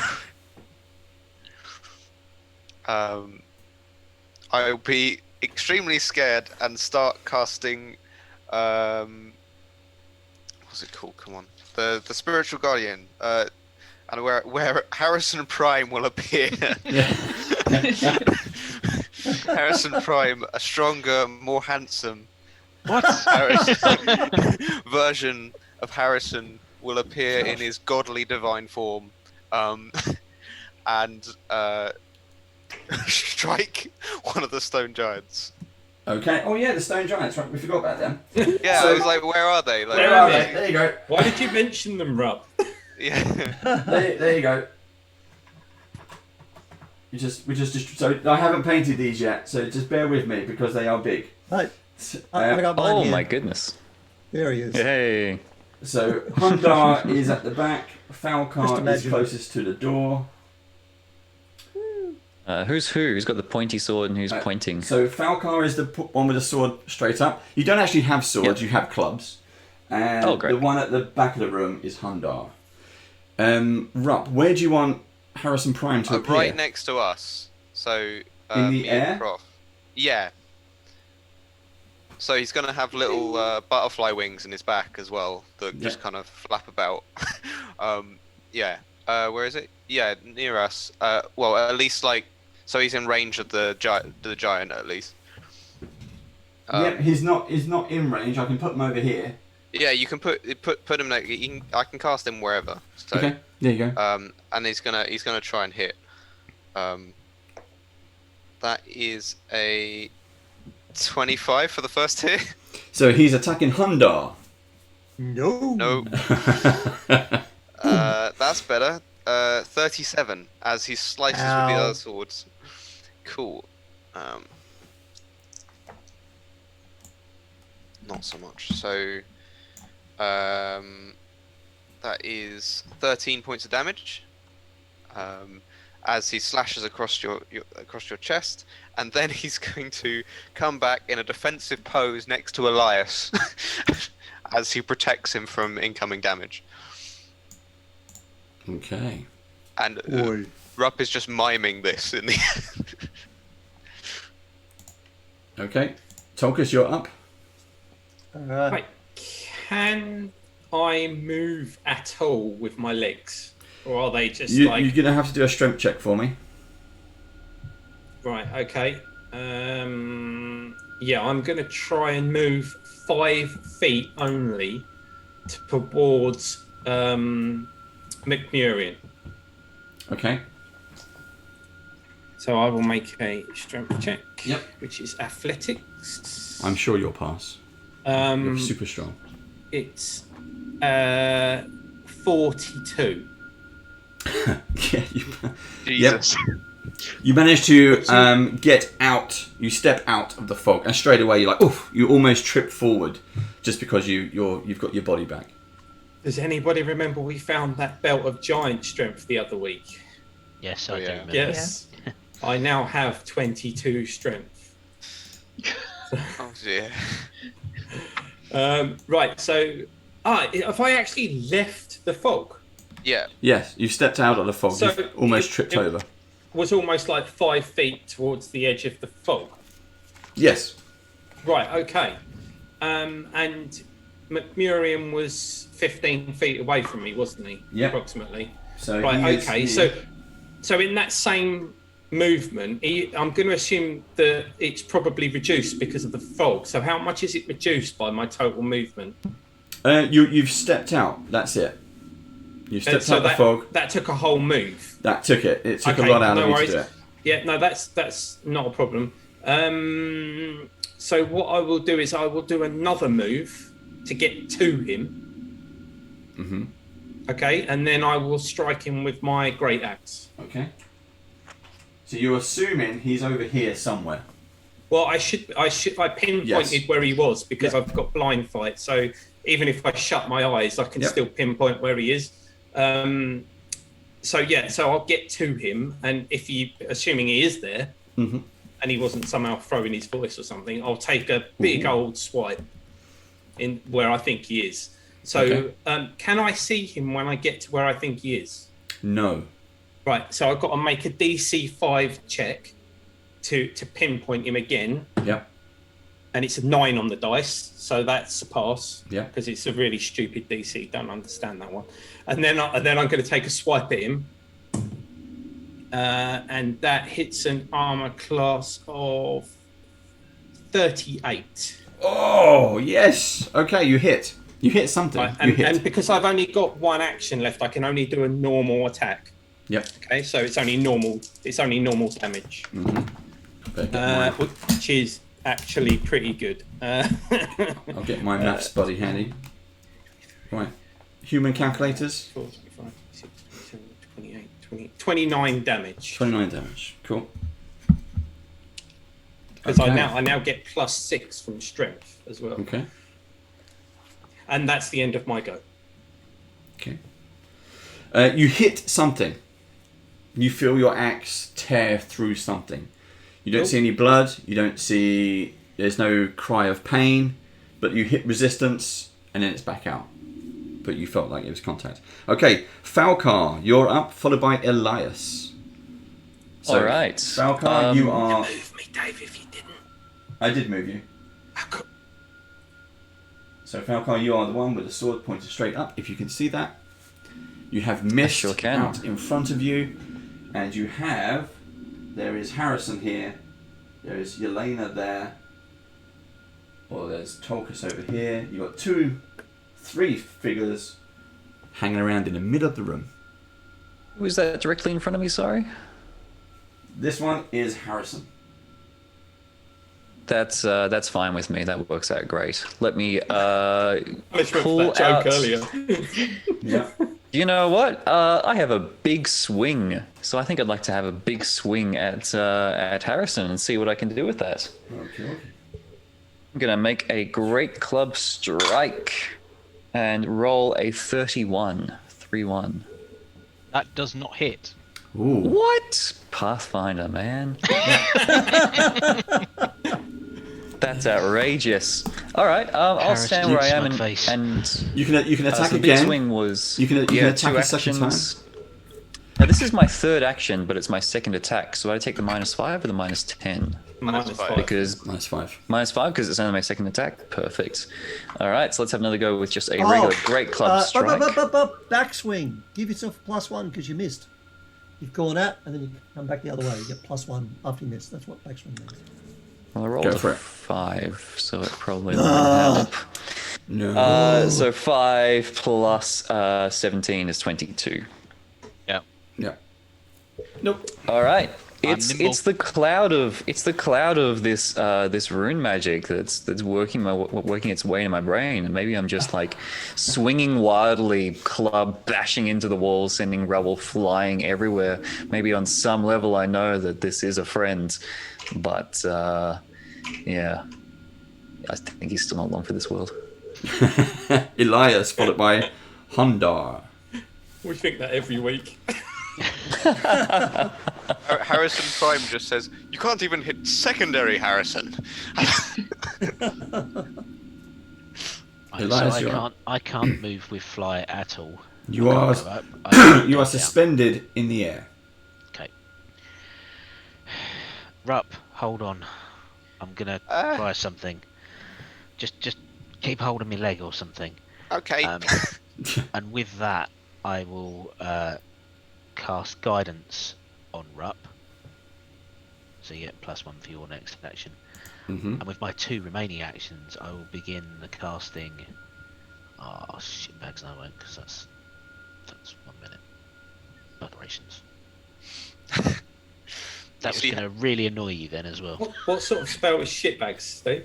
It's a really smelly one. It's the one where I suddenly realised that the casting time is 1 minute. And Ooh. Yeah. So. Harrison Prime also. Right. So in that case, I'm sorry, Jeff, but I know you can take this. Jeff has just. Sorry, Tolkus has just moved across the field of battle and swung at something below me. So I'm going to drop a fireball centered on Tolkus. A fireball? Shit.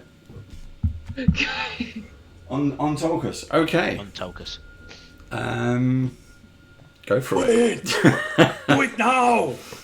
So it's a reflex saving throw for Tolkus and whatever else is in that Okay. particular Yeah, area. I can do that. Reflex. It's the reflex. Ooh. Ooh. I got 33. You passed. I rolled a nat 20 and got 39. Ooh. Pass as well. Elias! He catches the fireball and throws it back at you. I don't know if this affects it either, Steve, but I also am resistant to fire. Then yes, you would effectively reduce. What's your resistance score? I don't know, because I've just got a ring of energy resistance fire. It will have a number against it, so. Does unhelpfully doesn't put it in probably 5 character sheet. Yes, yeah. Yeah, it's probably something like 5. 5. It seems to be a popular number in Pathfinder. I rolled really bad for my damage, so it's only 16 total, half to 8 with a reflex save. So you're taking 3 damage, and an unknown assailant is taking 8. Okie dokie. I was geared up to do something entirely different then, unfortunately. Okay. The room's taken over, Elias. As the fireball explodes, you come crashing out of the air. So whatever was holding you up has suddenly let go, and you smack onto the floor. Can you just make a quick dexterity check for me, please? I did have fly still enabled. Okay, so you stay there, and then Rup is holding on to your ankles. Yeah. Okay. Oh, the little ankle biter. Oh no. See what's coming under. Okay, Hundar followed by Harrison, please. Well, I believe there's a gnome hanging in front of me. There is, yes. You can reach up and pluck him out of the air if you want. I'm going to do that. I'm going to grapple him. All right, so athletics against your fortitude difficulty. Yes. I got 33. My fort is 21. I believe I have a gnome. You have a gnome. All right, I'm going to throw him like a rock.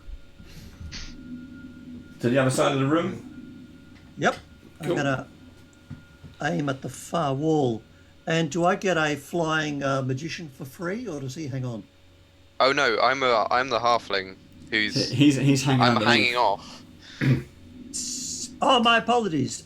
Someone was hanging right in front of my face. I think. Two of them Yeah, are. The two of them are. We both are. I'm hanging on to his foot. So who do you want? I was aiming for you. You were closer. Okay, yeah. I'm not flying, so that makes sense. Yeah, you pluck him. You pluck Rup off from hanging on to Elias's ankles, and then throw him as hard as you Yes, can. indeed. Into the wall, Right. the opposite wall. Actually, no, I want to throw him at Tolkus. Yeah, physically at him. Yep. Is it rough? Yep. It's right, yeah. Just grab onto my back. I'd like to use my reactions to cast Anathemic Reprisal, please. Go for it, yeah. So, Oh, But- Sounds who's kinky. been using the Thessalonian spells who those this week? All right. Right. Okay, so trying to hit Tolkus with a halfling. I've rolled a mere 25. Or is that my? Does a grapple count as my first attack? The grapple would count as the first attack. So it's then not- it's a mere 22. Yep. So it's not going to hit Tolkus, but it's certainly still going to throw Rupp. Yeah. So Rupp has travelled whatever the distance is Yeah. for falling. And then crashed into this desk, which Tolkus is standing by, and then landed in a heap onto the floor. before I quite get thrown, I just go, piss off! You have to make a will save, please. Those fighting words. 24. No. No, you do not save, and you take a bit of damage. Yeah, quite a bit. Oh, From a halfling word? burn. Jesus. Yeah.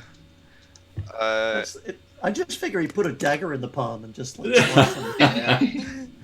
So yeah, you take 19 points of mental damage Oh, as Yeah, my reaction. I have hurt my recent friend and I feel bad. And you throw me, and I just go, ah! And then you land in a heap. Can we take... Let me roll.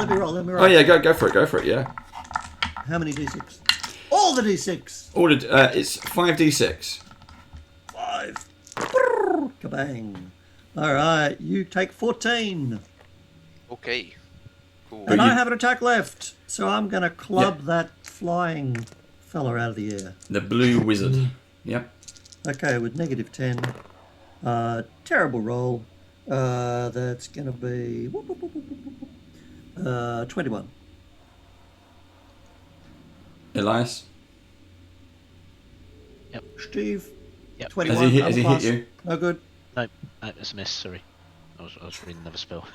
No, 21 is a miss. Steve's planning. I am He's two planning. turns ahead. I am. Undar out.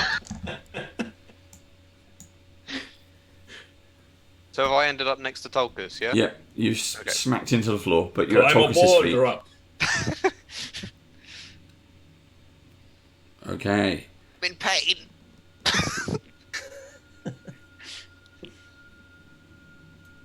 Harrison, followed by Yelena. So, seeing all of this going on, does Harrison believe that there's any kind of way to potentially stop them from attacking us, or it literally is a fight to a death at this stage? You tell me what Harrison thinks. Harrison thinks that there's potentially a way to get them to stop attacking us. So we'll shout out, "Stop! Stop this! You're being controlled by Mokmurian." No effect. So it was worth a shot. That was my first action. So at least I wanted to be. So I will move up. Falcon just raises up his club again. I will move up to Folkar, who is obviously the last one who attacked me, and double strike him with my double slice. Can you have a minus 20 penalty on that, please? Minus 'Cause 20? You are still in the fog. Ah, okay. Right, well that's going to be fun. So, the first attack is a...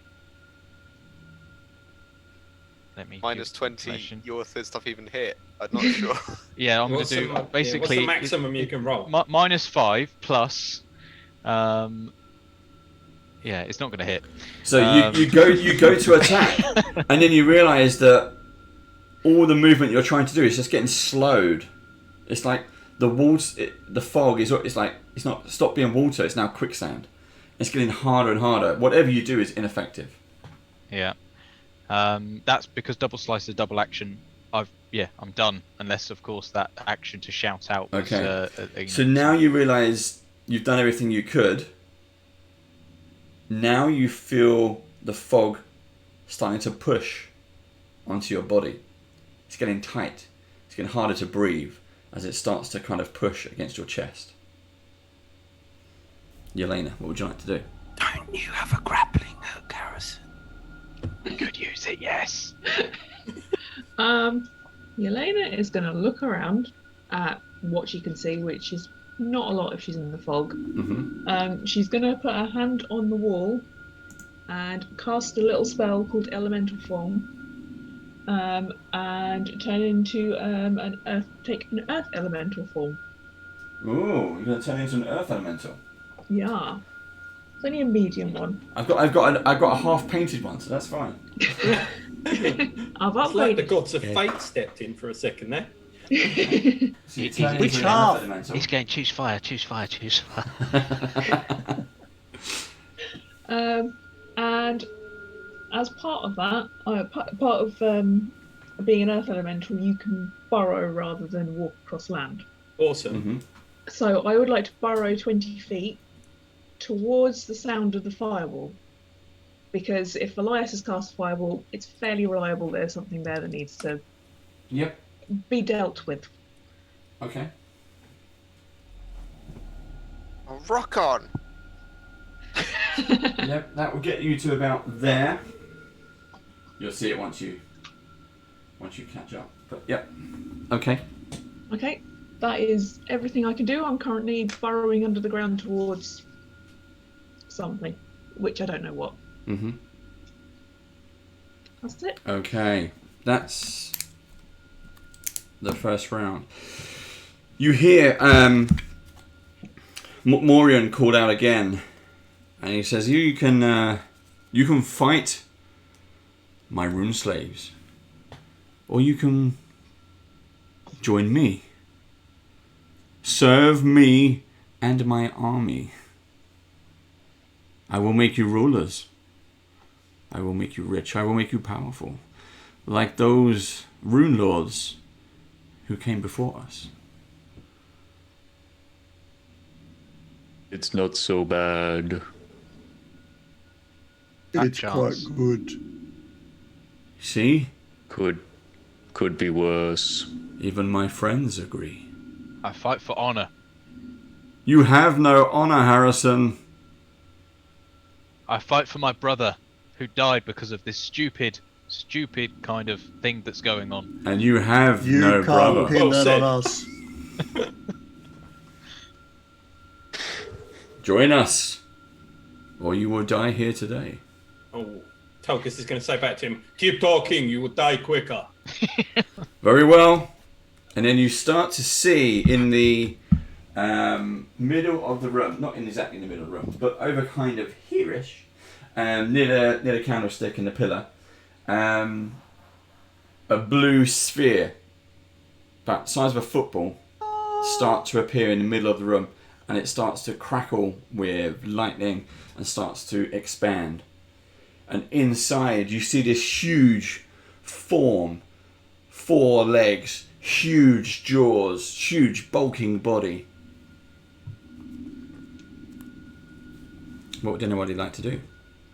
Scream? Is Okay. that allowed? Yeah, you can Free scream. Can't action? see it, I'm underground. That's a free action. Yeah, I thought, If thought it might teleport be. didn't take 10 minutes to cast, then that would be my answer. I'm prone on the ground, just been thrown. Inside, as this lightning bubble bursts, everyone kind of gets sparks in their eyes. You get spots, a little bit deafened, and appearing out of the circle. Oh, sorry, camera. Is a dwarf. The ground shakes. The ground does shake. I don't have a bear, so you can have a dog.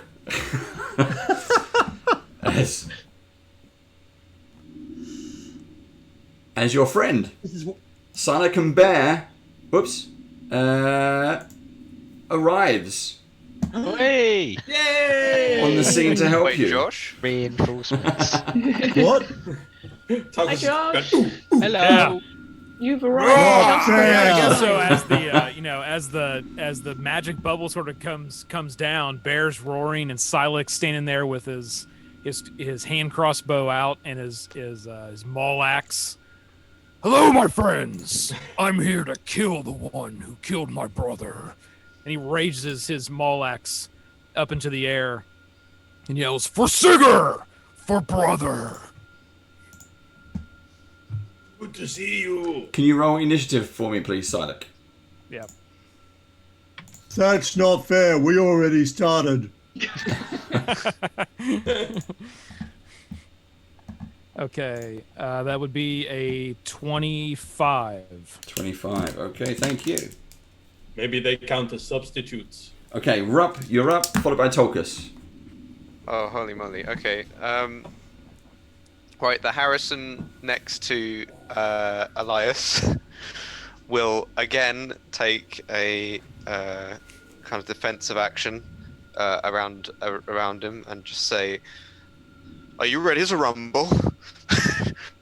I've never said that. I'm getting some serious. No, sorry. Are you ready to rubble? Sorry. Let's get ready to rumble. That is very offensive. It's just rumble, not rubble. I said rubble. And then I would like to reach behind me and cast premonition. What is it? Sorry. I'm going to cast heal on Tulkas, and you get an extra 3d6 on your next turn's attacks. What damage? Yes. Awesome. To each of your attacks of radiant Awesome. damage. Right, there's going to be some massive damage about to come on. You also heal for quite a bit as well. I nearly 3 hit points. Sorry? Yeah, I know. So, yeah, you heal for like 15. Awesome. So there you go. And that's my actions. I'm still on the floor, by the way. Prone. Probably. Okay. Tolkus, you're up. Tulkas is followed by Falcor. having that very, very rare thing that he never usually gets angry, but he's getting quite mad because he's just seen his best friend Rupp thrown across the room. And he doesn't like that at all. So he's going to do a war cry. He's going to be like, "Ah!" And he's going to take the biggest swing he's ever taken at Mokmurian. And I will do the DC check to make sure that I can pinpoint him. Mm-hmm. And it's a 19 for the pinpoint, so it definitely does. I can pinpoint him. And I will do a power attack. Yep. I And need my calculator now, aren't I? There's a 15 on the dice plus 25 to hit. 40. Ooh, So 40. a nice even 40. Yep, that does it. Right. Plus the It's going to take 3d6, remember. 17, 18, 19, 20, 21. 33, 42, plus 6 is 48. What? How many? 3d6. Right, just remember 48 for now. Yeah. Okay. 48 plus 5. Okay, yeah, that's 53. Plus 6. 59. So, plus 2. Wow. 61. Holy moly. I've actually been under damaging since level 10 because I didn't realise that once you pass level 10, you get an extra D12 for power attack. So I should have been rolling 4 D12 instead It's of 3. fine. I think we're okay, Tolkien. Okay. Right, and so, go on. And I've got one that counts as 2 attacks, but it's only 1 action now because of Furious Focus. Yep. So I'll do another attack at -5. And it's a 19 on the dice. Damn it! Don't flipping 20. So that's 19 plus 25 to hit. Yeah. Which is more than last time. Yeah. So this one does slightly less damage, but because I'm using my new feat Brutal Finish, I still get 1 extra D12. So he's gonna. Oh, I've rolled a D20 there. That doesn't count. See, that's 11 plus 4. Shall I roll your D6s? 15, 16, 17, 18, 19, 20, 22, plus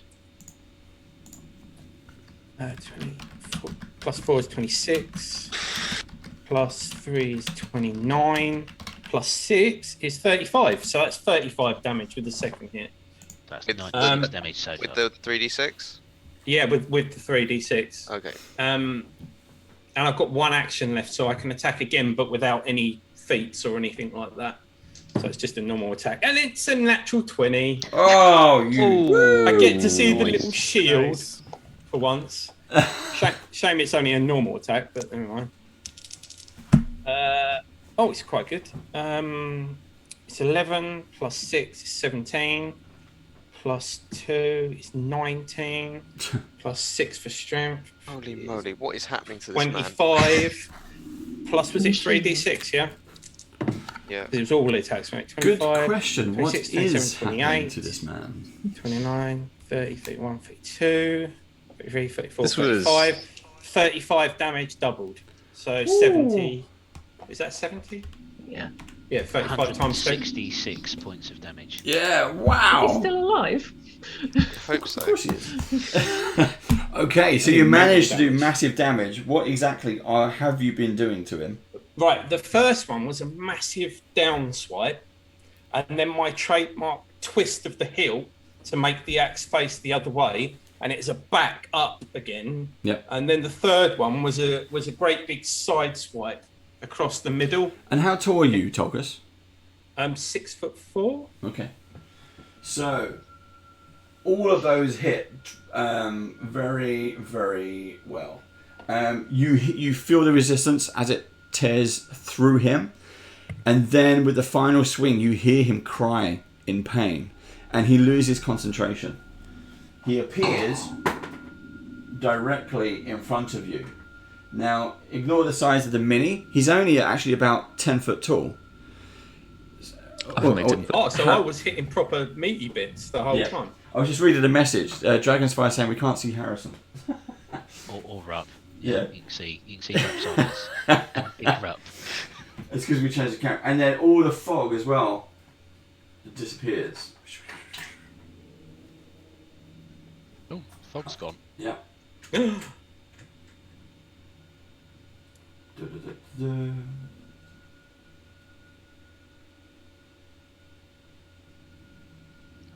Apparently, people can only see half of my face. That's what we were just talking about. Is it the good half or the? Is it the improvement? I'd call it a quarter. Got your forehead. They can see my picture. They can see Harrison Prime. There we go. I'll just raise the chair. Okay. That should be fine. Okay. Falcar and followed by Elias, please. All right. So Harrison and I were kind of having this terrible duel, right? We were both swinging at each other and missing so far. Yep. That's where we left off. So Falcar shakes his head in confusion and leans down close to Harrison and rumbles, I thought we were allies. Thought we were friends. So why won't you stand still and have another great swing? That is a little bit more like it. Let's see if that will do it. So this is a big swing with my great club. 16 plus 21 would be 37. That is not... No, it is a hit. Okay, excellent. I was going to say, you lying crap bag. Outstanding. That was a great delivery, that one. So, there's a bit of damage coming your way. 9 plus 12 is 21 damage. Okay. Bludgeoning damage, and you are pushed 10 feet away. And if you collide with a solid object, you're going to take a little bit of fall damage. So can I smack him 10 feet into a solid object? Yep, you smack him 10 feet into the Sahedron door, where the light from the jewel surrounds him, and basically the door has become magnetic. Kind of magnetic. And Vijing, he's stuck to this door. He cannot move. Outstanding. Oh. And you also take the champion. damage as well. You also take the damage. High five. Bludgeoning damage as if you had fallen the distance you moved. So 10 feet of falling damage, whatever that would be. If you do 3d6. 3d6? Coming right up. 4 plus 4 is 8. Another 8 on top of You'd be able that. to reduce that with catfall. If I'm getting pinned to the wall, I probably can't do anything. Yeah, he's been smacked into it and then ting, he's stuck. It's bludgeoning damage as if you had fallen distance. It's not, not by the word of the book, falling damage. I feel like I'm in a different film or game. I believe I have one action left. So I would care to throw a rock at the floating wizard that I can see on the other side of the room. Yep. The floater. Yeah, which is an attack I have. It's called Rock, and it does what it says in the tin. Yep. And I'll roll a natural 1. Oh no! Oh no! You see it as Harrison Prime. We didn't bring him out for the 20s, but do you want the dex?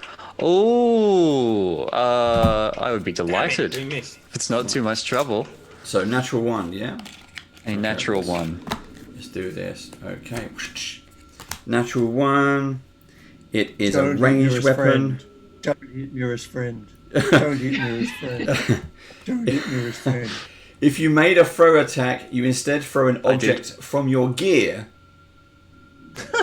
Oh, what gear do I have? According to my character sheet, I have a sack of 5 rocks and my great club. So if I didn't throw my rocks, I probably threw my great club. There you go. So it's gone flying across the room and smacked and landed on the floor on the other side. Oh.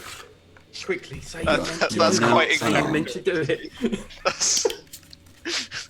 Giant golf is different to small folk golf. We throw our clubs up to the swing. Please do not touch it. That would be considered rude. I will pick it up. Okay, and that was your last action. my Elias, followed by Hundar, please.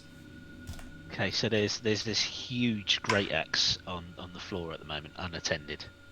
Great club. Great club. But it's a great club. Yeah. So I'm going to cast telekinetic projectile and throw it back. hurl the unattended great club at the floor straight at Mokmurian, who's now visible to the crowd, so to speak. Yeah. So I'm gonna roll that would be so cool if you just like redirect it, like. Snatch it. I'll allow that. You snatch it back out of the air. Yeah, and slingshot trajectory. Yeah. Hurl it back.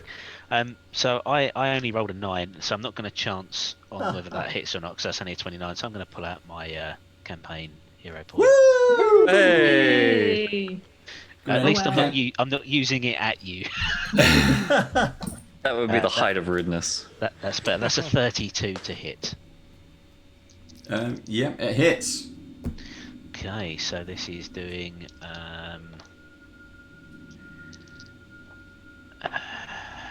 22 points of damage. Do I get any extra damage because it's a great club? It's just no. 22. It's a +1 great club. It's striking. It's a +1 striking great club. It's striking. I let you have the extra point. And great. If you get the extra point, you don't need it, but you have the extra point. 23 points of damage then. Yeah.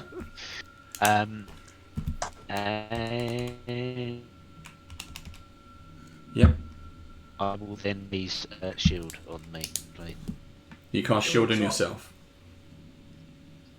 Yes, I do. Cool. Okay, Hundar followed by Silik. Alrighty. Well, I think there's a flying wizard above my head who's just stolen a club, which is rude. I see a pattern forming here. That's why I cast shield. You're supposed to play it where it lies, aren't you? No. It was a mulligan. I will bat him lightly across the room. I like it. Alrighty. Terrible roll, 27. Nope. Try that again. On the backswing with the +1. 31. No, because I've got shield up.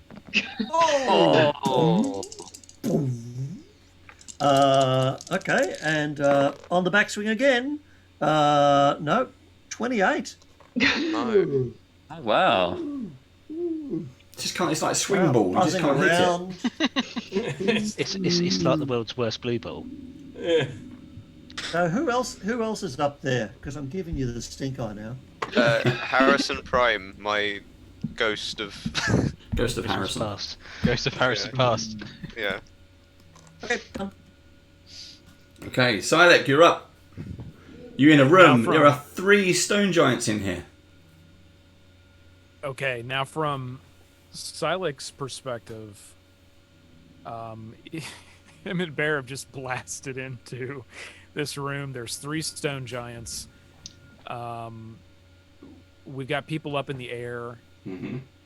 Does he have any sense, like, the folks that are up in the air, are they supposed to be up in the air, or are they being forced in the air? That's a good question. It's your call on that one. Whatever you think. It's the situation you've popped in. Your Okay. guess is as good as ours. Okay. All right, so... It may be relevant that the stone giants, 2 of them at least, are covered in glowing runes. I don't know if that's worth mentioning. just to help paint the picture. The two of the other stone giants who are fighting your friends are covered in red glowing runes. Red glowing runes. Okay. All right. So... Okay. All right. Well, that's Silek's perspective of what he's coming into. So, how many feet am I from the main big bad there? Bear and myself. 5, 10, 15. 15 feet. Yeah. Okay. So, Silek will look at Bear and kind of just nudge his head towards the main stone giant that we're right in front of. That's him. That's the one we want. And Silek will just take a shot with first action. Take a shot with his hand crossbow. Yep. Okay, and hunt prey would already be activated. Yep. So, oh man, 40 to hit. Nice. 40 to hits. hit, we good? Hits. Okay, Yeah. I thought so. Okay, that would be the first hit of the round. So that's going to be.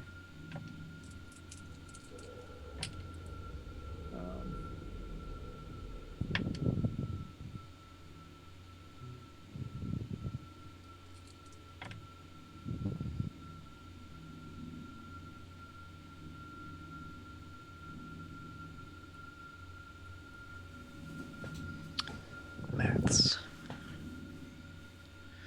Okay, that's 33 points of damage. Ooh. Okay. That's a. Damn. Had a precision hunt on and nailed it on all the rolls. Okay, so for the second action, Silek is going to tell Bear to move. I only want Bear to move in 5 foot. Okay. So he's 10 foot. Yes. Foot from him. And then for the second action for Bear, part of my second action, I'm going to have him support. So he'll just be in a support mode. Mm-hmm. And then for the... You know what? I'm not going to do that. I'm going to have Bear attack. So move in and then attack. Okay. So Bear's going to take a... Bear's moving in or you're moving in? Bear's moving in 5 feet. So I'm using my second Yeah. action to command Bear in 5 foot. Yeah. Bear has a 10-foot reach. Okay. So he will do a attack, and at this distance, he's going to have to go with the claws. Okay.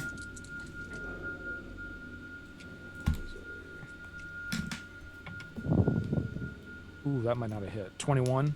21 is a miss. Okay. Wow. Okay. Third action. I am going to pull. How high? How high are they in the air? Let's say 20 to 25 foot. It's a 100-foot ceiling, so they are boom. Okay, so they're 20 foot. Let's say we're 20 foot in the air. think it's just Elias up there and a ghost. And a ghost. Okay. Yeah, you don't reckon. Right, well, I suppose you might recognise it. There's like a better looking Harrison up there. So before I do this, can I kind of yell to Elias like, "Are you stuck? Can you move?" No, I can move. It's fine. I'm just flying. But do you want to come down? No, it's fine. Look at the chaos that's going on at ground level. It's not safe up there. Okay. All right. Well, with that information, I will then take a secondary attack with my maul axe. So the maul axe starts to crackle, and I will chuck and throw the maul axe again at the same target. Okay. And that is a crit. Wow. Hey. Nice one. Oh man, that would have been a minus 5 on that too. So that's a crit. Good lord. Okay. Do you want to? Should we use a crit deck? So Crit let's do deck, this. Crit deck. Yeah, it depends on. I'll do the double damage here in a second, but it depends on which side hits it. If it's the blade or the hammer. Okay, There's go for it. different Yep. crits. So how do you want to do that? We just roll a d20. It's like 1 through 10 is. Yep.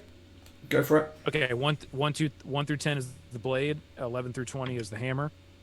It's the 10. So the blade is what's. Yep. is So what's it's slashing. impacting. Yep. So roll your damage. Okay. I don't get the extra because it's the second striking round. So that's.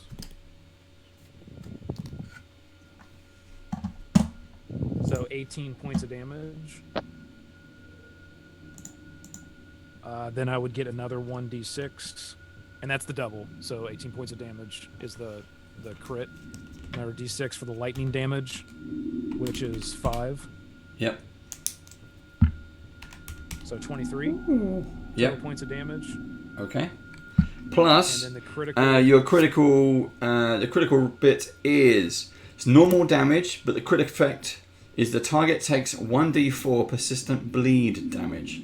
It takes it every round. So roll a 1d4 on top. Okay. Does that mean sand starts falling out of him? Yeah, Maybe. You don't actually Nice. see. Go on. If you got 4. I crit on that 4, so that's a 4. So yeah, because as you're slicing into him, you realise, as you've seen with other stone giants, there's no blood. We've got the claymation stuff going on, so there's no blood, there's no flesh, there's no muscle, there's no bone. But you are cutting. It's like you're chipping away at his body. So there are giant gashes, but in the stone. But it seems to affect them as normal wounds do. Okay. So that's third action. So as that maul axe hits, it like flies back and just right back into his hand, and just lightning kind of cracks through Silex's eyes and down his forearm as he returns and grabs that axe. Cool. Awesome. Okay. Harrison followed by Yelena. So Harrison, you say, is currently basically hanging from the door and magnetized, so he cannot do anything other than just, well, You can pull against it. I will attempt to do that. Okay. So do I roll a d20? It's a strength check. Okay, so I've got strength modifier of +2, so +2 is a total of 5. No. So you're trying. You try and strain as much as you I'm can. really trying. I'm but going. she's stuck. Yeah. Not straining for a poo, but trying to really get off the door. And I shout out, "Someone flipping help me! I need to get off this thing." So, we just a lost quick question: a is bit. it that my swords Someone are did. magnetized, or Someone is that just I'm moved my magnetized? screen out of the way today. Oh no, that was me. I'm sorry. I didn't know that would affect it for everyone. What a fool I was. I finally got into Vorpal board and then I break it. Oh my. What a terrible guest I am. I sincerely apologize. So as you move around, You Jackson, touched it, your you bought secrets. it. Yep. Right. So a question, Dave. yep. Am I?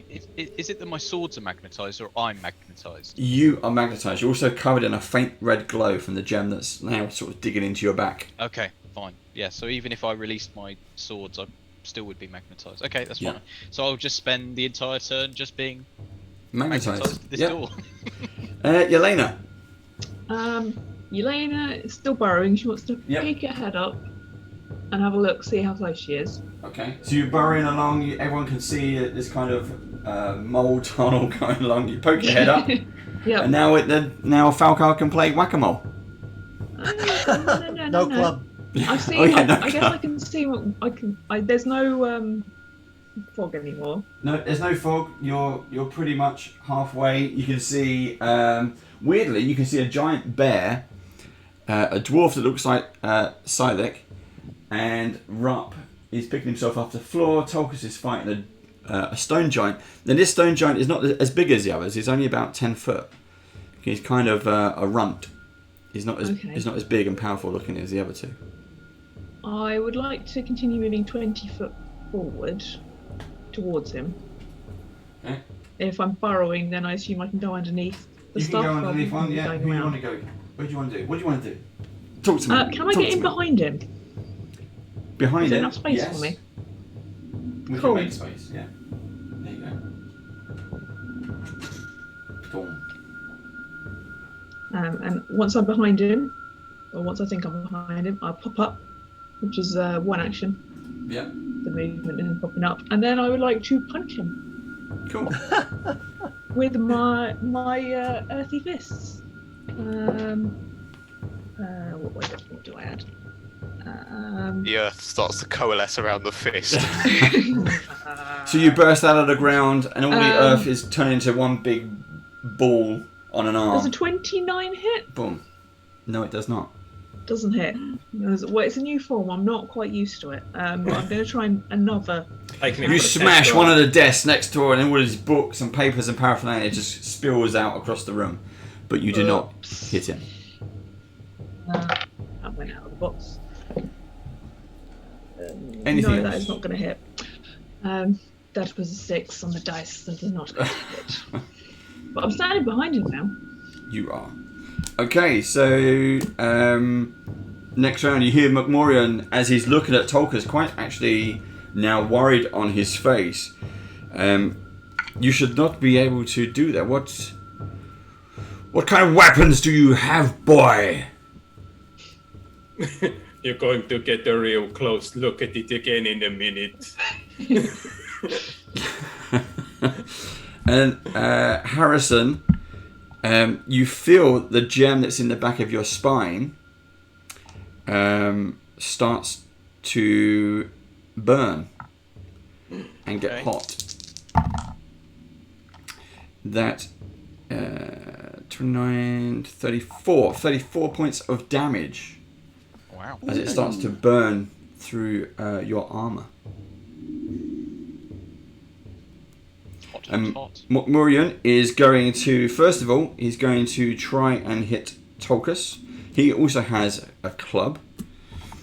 And this is, oh no, 20, that's 29. I don't think that's going to hit you at all, is it? Unfortunately not. No, okay. Second attack is much better. Okay, 40. Does a 40 hit you? Yep, that hits. Okay, so this one hits you with 2d10. 5, 8, that's 18. 20, 30 points of damage as he smacks into you. Okay. But almost in slow motion, as it crunches into you. Oh shit. 6, 12, 18.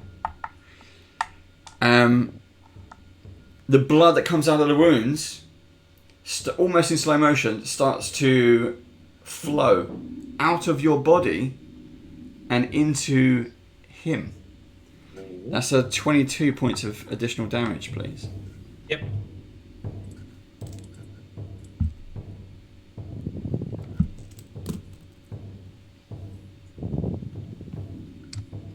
Silik is, I guess Silik is watching this and almost just kind of horrified. Tolkus!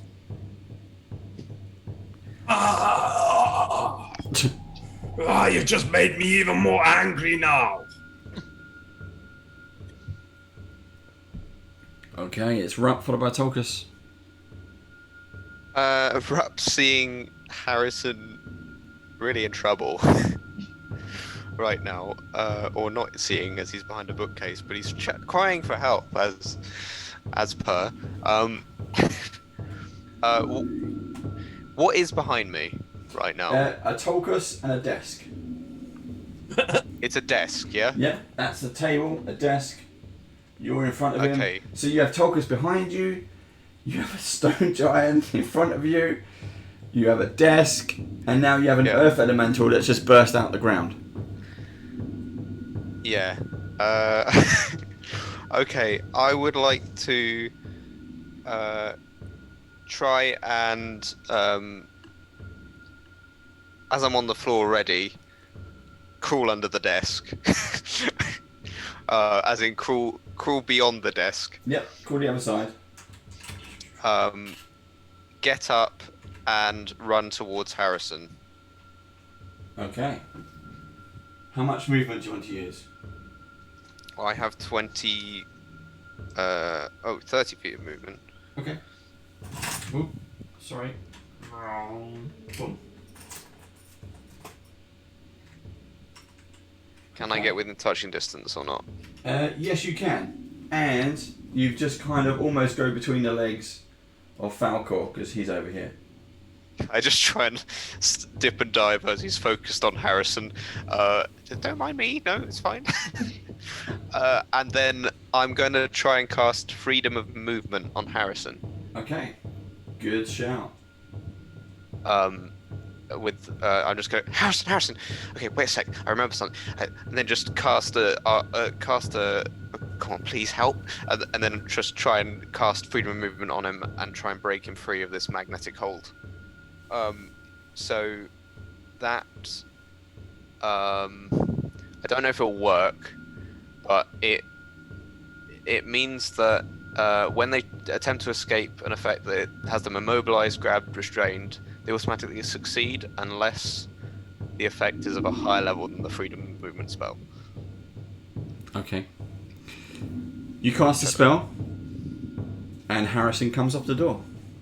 Whee! Hey. I'm like, I say thank you so much, Rupp. I was in a bit of a pickle there. Falcor is standing, basically, over 10 you feet now. away, I believe. Yeah, and as Without I've done a that, Harrison. I look behind me and just go, ah! I say frying pan into the fire. There we go. Yeah. And Harrison Prime will stay in his defensive position, protecting Elias.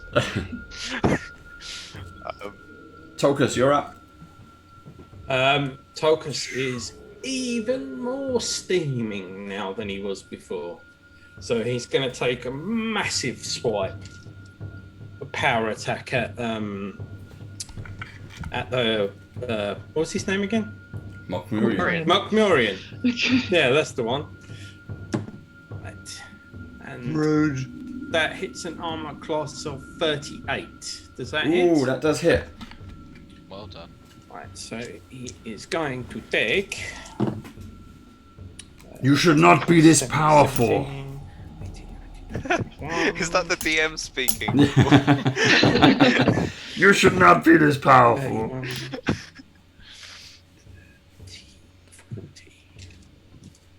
Those 3d6 still in play, Rob? No. No, okay, that's fine. That's cool. Room slaves, stop them. 46. I will continue to torture your families. Yes, 46 damage that hit. 46 And damage. then 46, yeah, Yeah. 4-6. Yeah. And then he's going to do a brutal finisher. Go ahead. Why not? Why not? Yeah. And that hits our class of 30. No, not 32. Is it 32? No, 20, 30. No, 41. What was I saying? Sorry, Turn yourself 41. That hits. Maths has gone out the window. 41 hits. And he's going to take 10 plus 9, 19, 20, 21, 22, 23, 24, 27, 28, plus 8. 28 plus 8 damage. 36. 36. My good maths friend tells me. I am not a good maths person. And as Tulkas finishes hitting him, he's going to say to him, "I'm going to take your legs off with the next hit."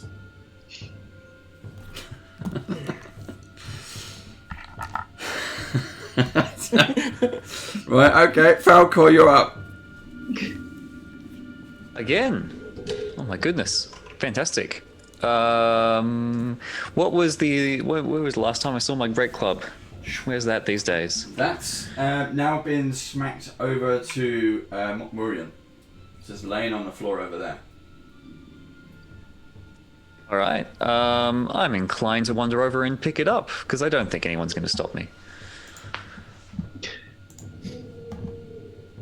If I can fit in there, I am quite large. I just wanted to see the mini move. To be honest, that was my prime motivation. There you go. Knocking a pillar over it as We you scared him off. Excellent work, Rob. All right, and if I've picked up my great club with no complications, I would like to smack the nearest adventurer. Yep. Which I believe may be Tolkar at this point. It's Tulkas, Oh, sorry, or Tulkas. you've also got a dwarf who appeared on the battlefield. He's probably your nearest enemy. I'll take that one out of the way. There we go. That's true. This is the dwarf that's cheating by coming in late. Yep. Yeah, I'm gonna take care of the dwarf. We tagged him in. Which It's legal. harkens back to the original form of giant golf, which was actually played with dwarves. So this is even more appropriate. He's dropped his ball on the fairway to start. He hasn't even started at the tee. I'm going to have a swing, and that's going to go very well. This is another big swing because I believe they had 2 actions left. Mm-hmm. So 18 plus 21 is a large number. 39. That hits. Ooh. Excellent. All right, so once again, 2d10 plus 12 bludgeoning. Oh, that's not much at all. 16 bludgeoning damage. And you go flying 10 feet away and take 10 feet worth of falling damage if I can hit you into a solid object.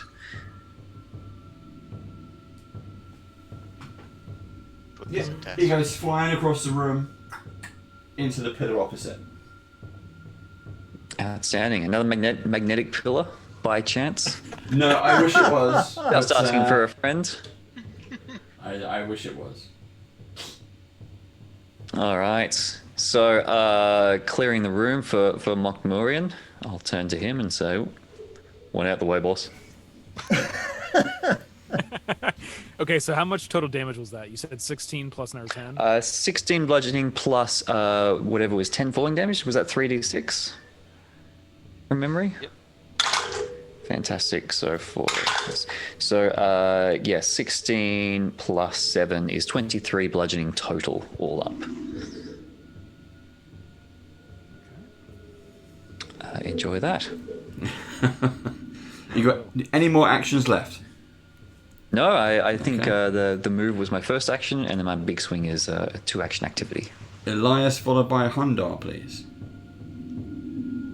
Okay, so as I float there in this position, omnipotently overseeing the battlefield, I realise that the giants have sort of clustered together now, which is great. So I'm going to do Arcane Recovery and recover Phantasmal Calamity. So if all of the giants, because this is a 30-foot area burst, which should be enough to get all 3 of them, can make me a basic will saving throw, please. Now, I've suddenly remembered we're not dealing with stoned giants, so stone giants fear only the munchies. But stone giants, of course, fear the sands of time. So there is this huge blizzard that blows across the battlefield, bringing with it the sands that abrade the stone away as their outer shell is suddenly reduced down as these winds blow across the battlefield, and they take damage from this abrasive hurricane. Oh, that's a lot of sixes. Right. So What was the save? So will save and throw, and it's DC Will? 31. 31. Let 31! me check that. Let me check that. Yeah, DC 30. Sorry. Made it. 21. Oh my god. I have failed.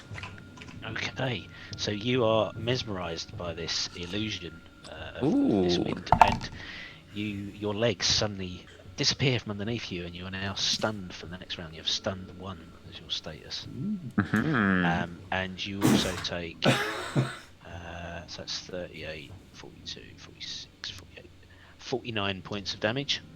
Oh my goodness. Nice. So, Hunter, you also take 49 points of damage, but you're not stunned. And Mokmurian, did you pass your save? I failed.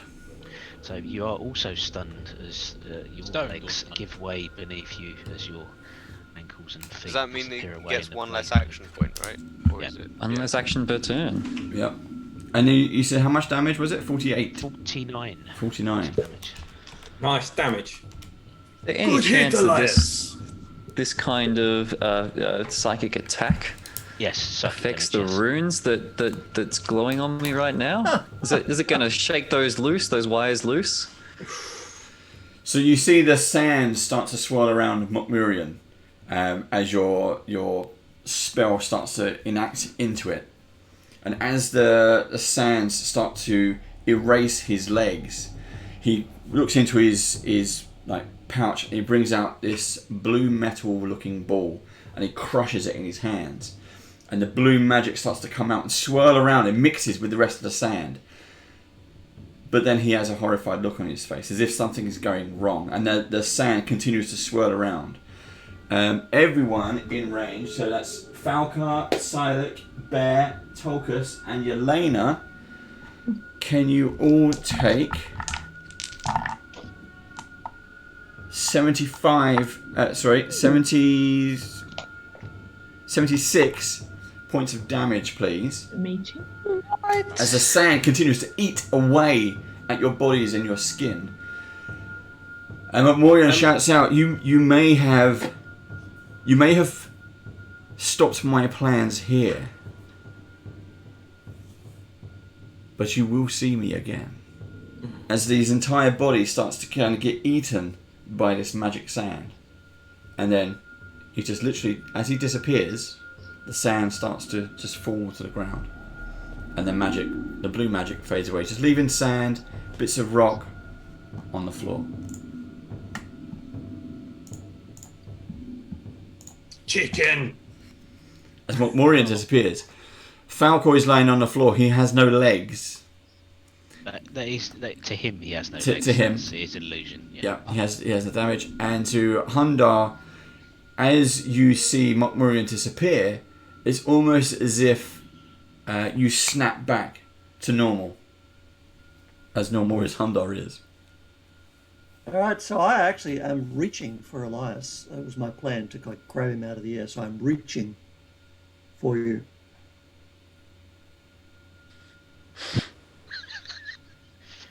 I'll just turn around and finish that with a high five, crisp high five. I was going for the handshake, but I'll take it. I give you a crisp high five. It sends you 20 feet to the wall. Oops. So keep your eyes peeled for Mokmurian. If anyone sees my legs, appreciate that too. Oh, they're right there, bro. Below you. Where? man. Just below Yeah, that's you. where I left them. Yeah. Hey, new buddy. I'm looking at the Earth Elemental. Nice. All right, I thought I'd try this out. Try and blend in a bit. It's your colour. Yeah. It's your colour. Appreciate it. It takes a little bit of getting used to, though. I'm not used to punching things.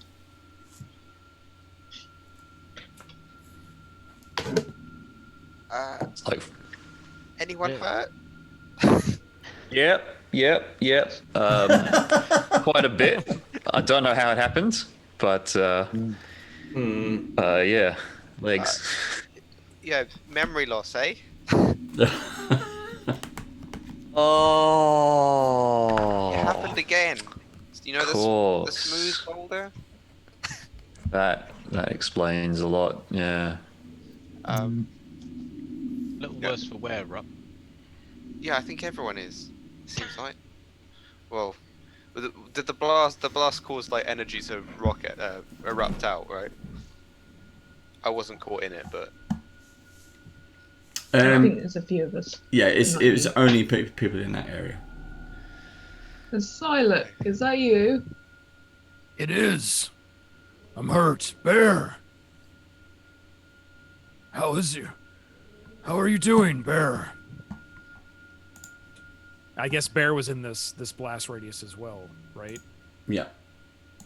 Yeah, so Bear's hurting pretty bad if he took 76 points of damage. Mm-hmm. So at this point, Bear would kind of be on the ground, almost kind of whimpering. And Silik, although he hears Elena, he's going to go directly over to Bear and like go down on his knees and put his hand kind of on Bear and yell for Rup, help! Yeah, okay, I'm on my way. And then I go into the middle of the room and just concentrate a bit and blast a heal out from emanating from me in all directions. So everyone heals 4. Million points of damage. No, not quite. 16, 23, 31 points of healing. It goes a bit of a way. Do people want more? I'll take more. Do you mean group wise or group wise? If you all gather around me, and I will cast Field of Life. And I'm just gonna roll. So it lasts a minute, and it's like every 6 seconds you get a D8. So I'm just gonna roll some D8s. Yay! It's a lot. Yeah, it's a 6th level spell. Oh, did he say we'll see him again? Yeah, he did. But he disintegrated. Oh, he might have teleported. 48 points of healing. Nice. Mokmurian has abandoned the stoicism of the stone giants and turned to the tricks of magic. I do not think he lies when he says he will return. Tricks of magic? Did he leave behind anything? Yeah, because he said he crushed the ball. Could I have a look at that if it's still on the floor or anything, or search the area where he was? That's all gone. I mean, you've got all the desks and stuff. They're all filled with all kinds of paraphernalia and bits and pieces. I'll just start searching around generally whilst people are healing up and stuff. Yeah, and I would at this point, like after, I mean, Silik's first, reaction was Bear, getting. And that way, Bear is standing in front of a bear skin. Oh, he is. Bear standing in front of a bear skin. Yeah, there's a hanging bear skin behind him. Ooh, man, he's growling. He's not liking that. So that was kind of Silik's first initial reaction to get over to Bear because, obviously Bear was near, I'm not going to say he's near death, but he was hurt pretty bad. Yeah. As Silik's sort of now kind of coming to understanding of what has happened, he's not seen his prey. He's not seen his target. Mm-hmm. And Silik kind of stands up and starts. It's almost like he's agitated. He's sort of pacing around, like he's got his small axe and his crossbow out, but he's just sort of pacing around the room. Where is he? Where is he? Elias, where is he? He's teleported out. He's gone. He's gone. He said he said that we would see him again. Look, let's search the room and see if we can find any clues. Or there's a door up there. Somebody go and look up there in the door. See what's on the other side. We need to find something. Okay, and at this point, like Silec's still in a rage, and he's not. I wouldn't say he's friend to Stone Giant by any means. So he's now set his gaze on the two other Stone Giants that are in the room. Sorry, Valkar, by the way. And, by the way, what are these two doing here? Their friend. We were here first. Friend. There is no Stone Giant friend. They're against Mokmurian. Yes. We were until he put his magic upon us. And now we remember. I remember how long I've stood here, trapped in my own body. So as Mokmurian rolls us down the hill of terrible deeds over and over. I think we have much to atone for. Silik grips his mole axe a little tighter, and lightning starts to crack on the mole axe as he looks at Falkar, and basically he asks you how long have you been under his spell?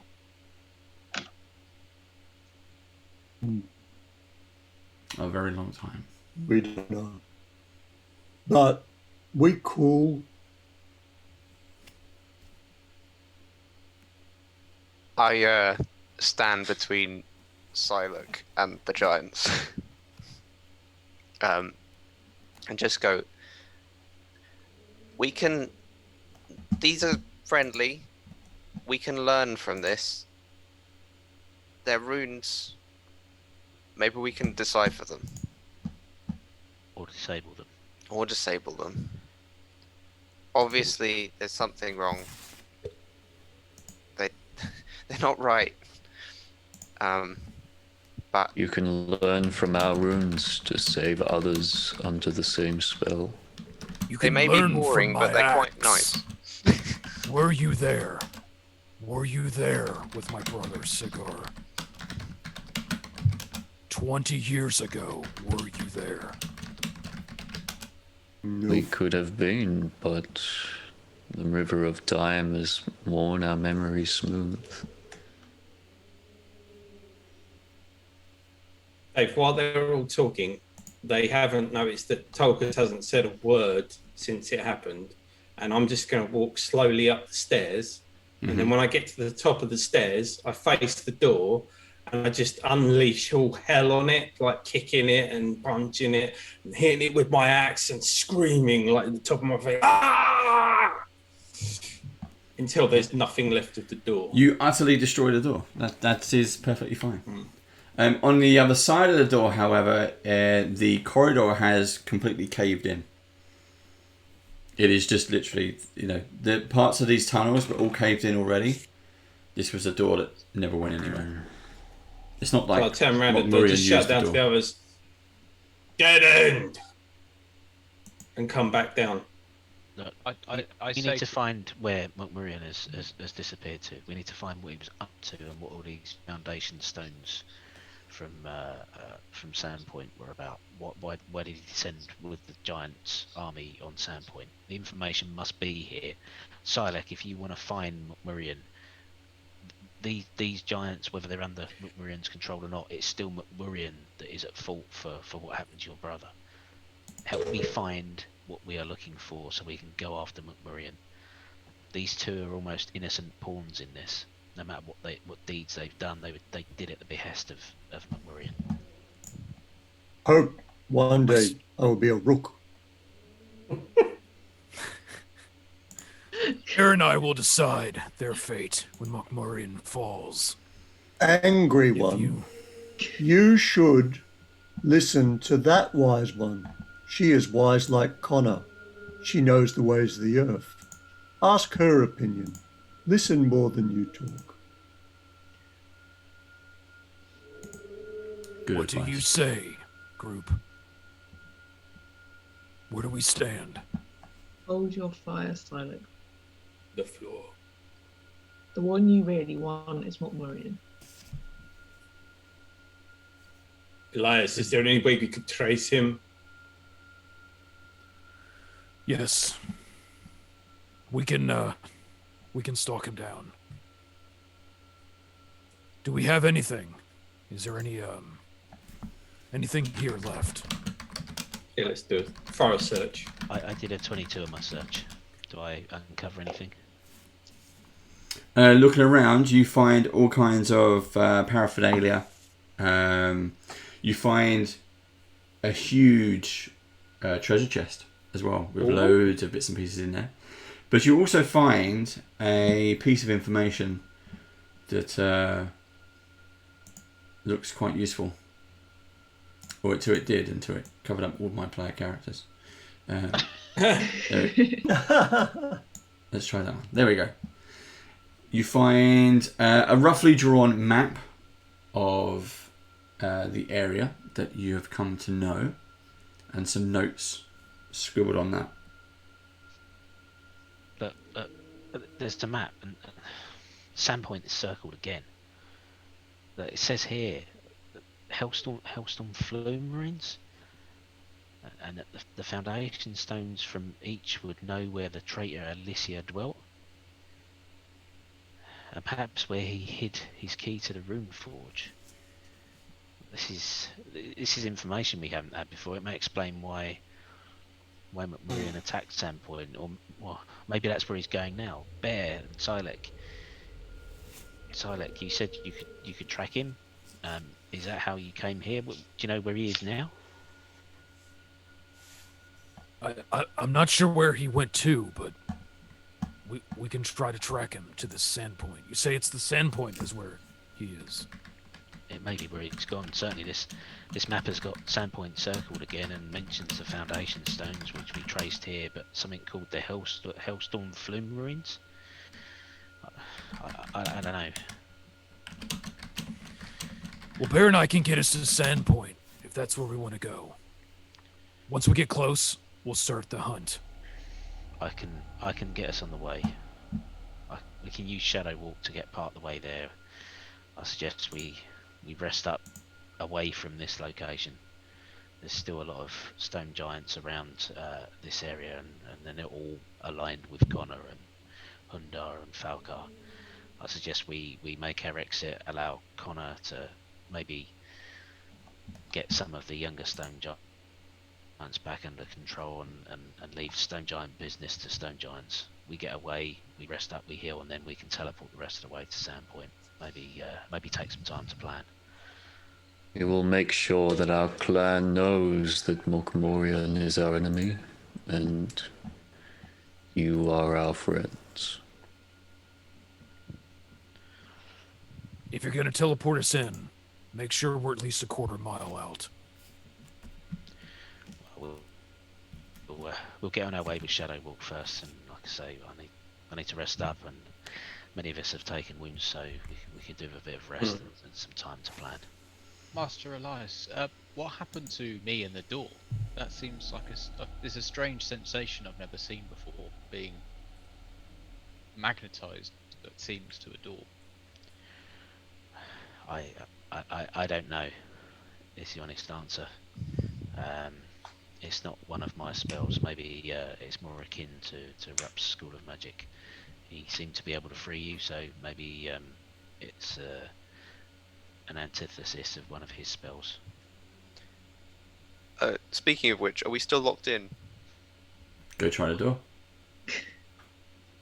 Yeah, I'll look at it.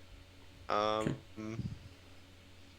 Is it still glowing? The orb in the middle? No, the orb has gone. The Sahedron is still there, but the orb has closed. What? It's apertured up. Yes. Okay. I'll try move it. just like hands on it. Yeah, that's fine. And the door opens. Okay. Cool. What was the thing on the other side of the room? You don't know. Well, was- you can find out next episode if you want. You never went over to it. I was going to say, yeah. Well, So we are going to leave it there, guys, because it's gone over the hour. We're at midnight here in the UK. Well done. Good Lord. You kind of defeated Mokmurian, although he will be back. No, we were robbed. And we'll pick up where we left off next week. Thank you very much to our guests, Campaign Coins. Thank you. Mark and Jackson, thank you very much Thank for you. having us. Thank you very much Had a great for making time. fantastic Yes. products. yes. And yeah, if anyone had looked over there, they would have found out what to do with it. But but cool. Thank you for planning it. Yay! Good stuff. All the DM's All right. plans never go in there. But thank you very much. Good night, badges, or good morning. Thank you. And thank you to Josh, who's Silek and Bear, for joining us at the end there, just as reinforcements. I would have put you on the bigger screen, but we don't. I've only got you on the little screen, so that's why I'm going between the two cameras. That was fun. Right. It was. Well done. Good entrance. We will see you there, and Hope the bear's okay. He's always okay. Oh, he's good. whatever. We will see you again soon. Take care. Bye bye. Bye, everyone. Thanks for watching. See ya. Bye.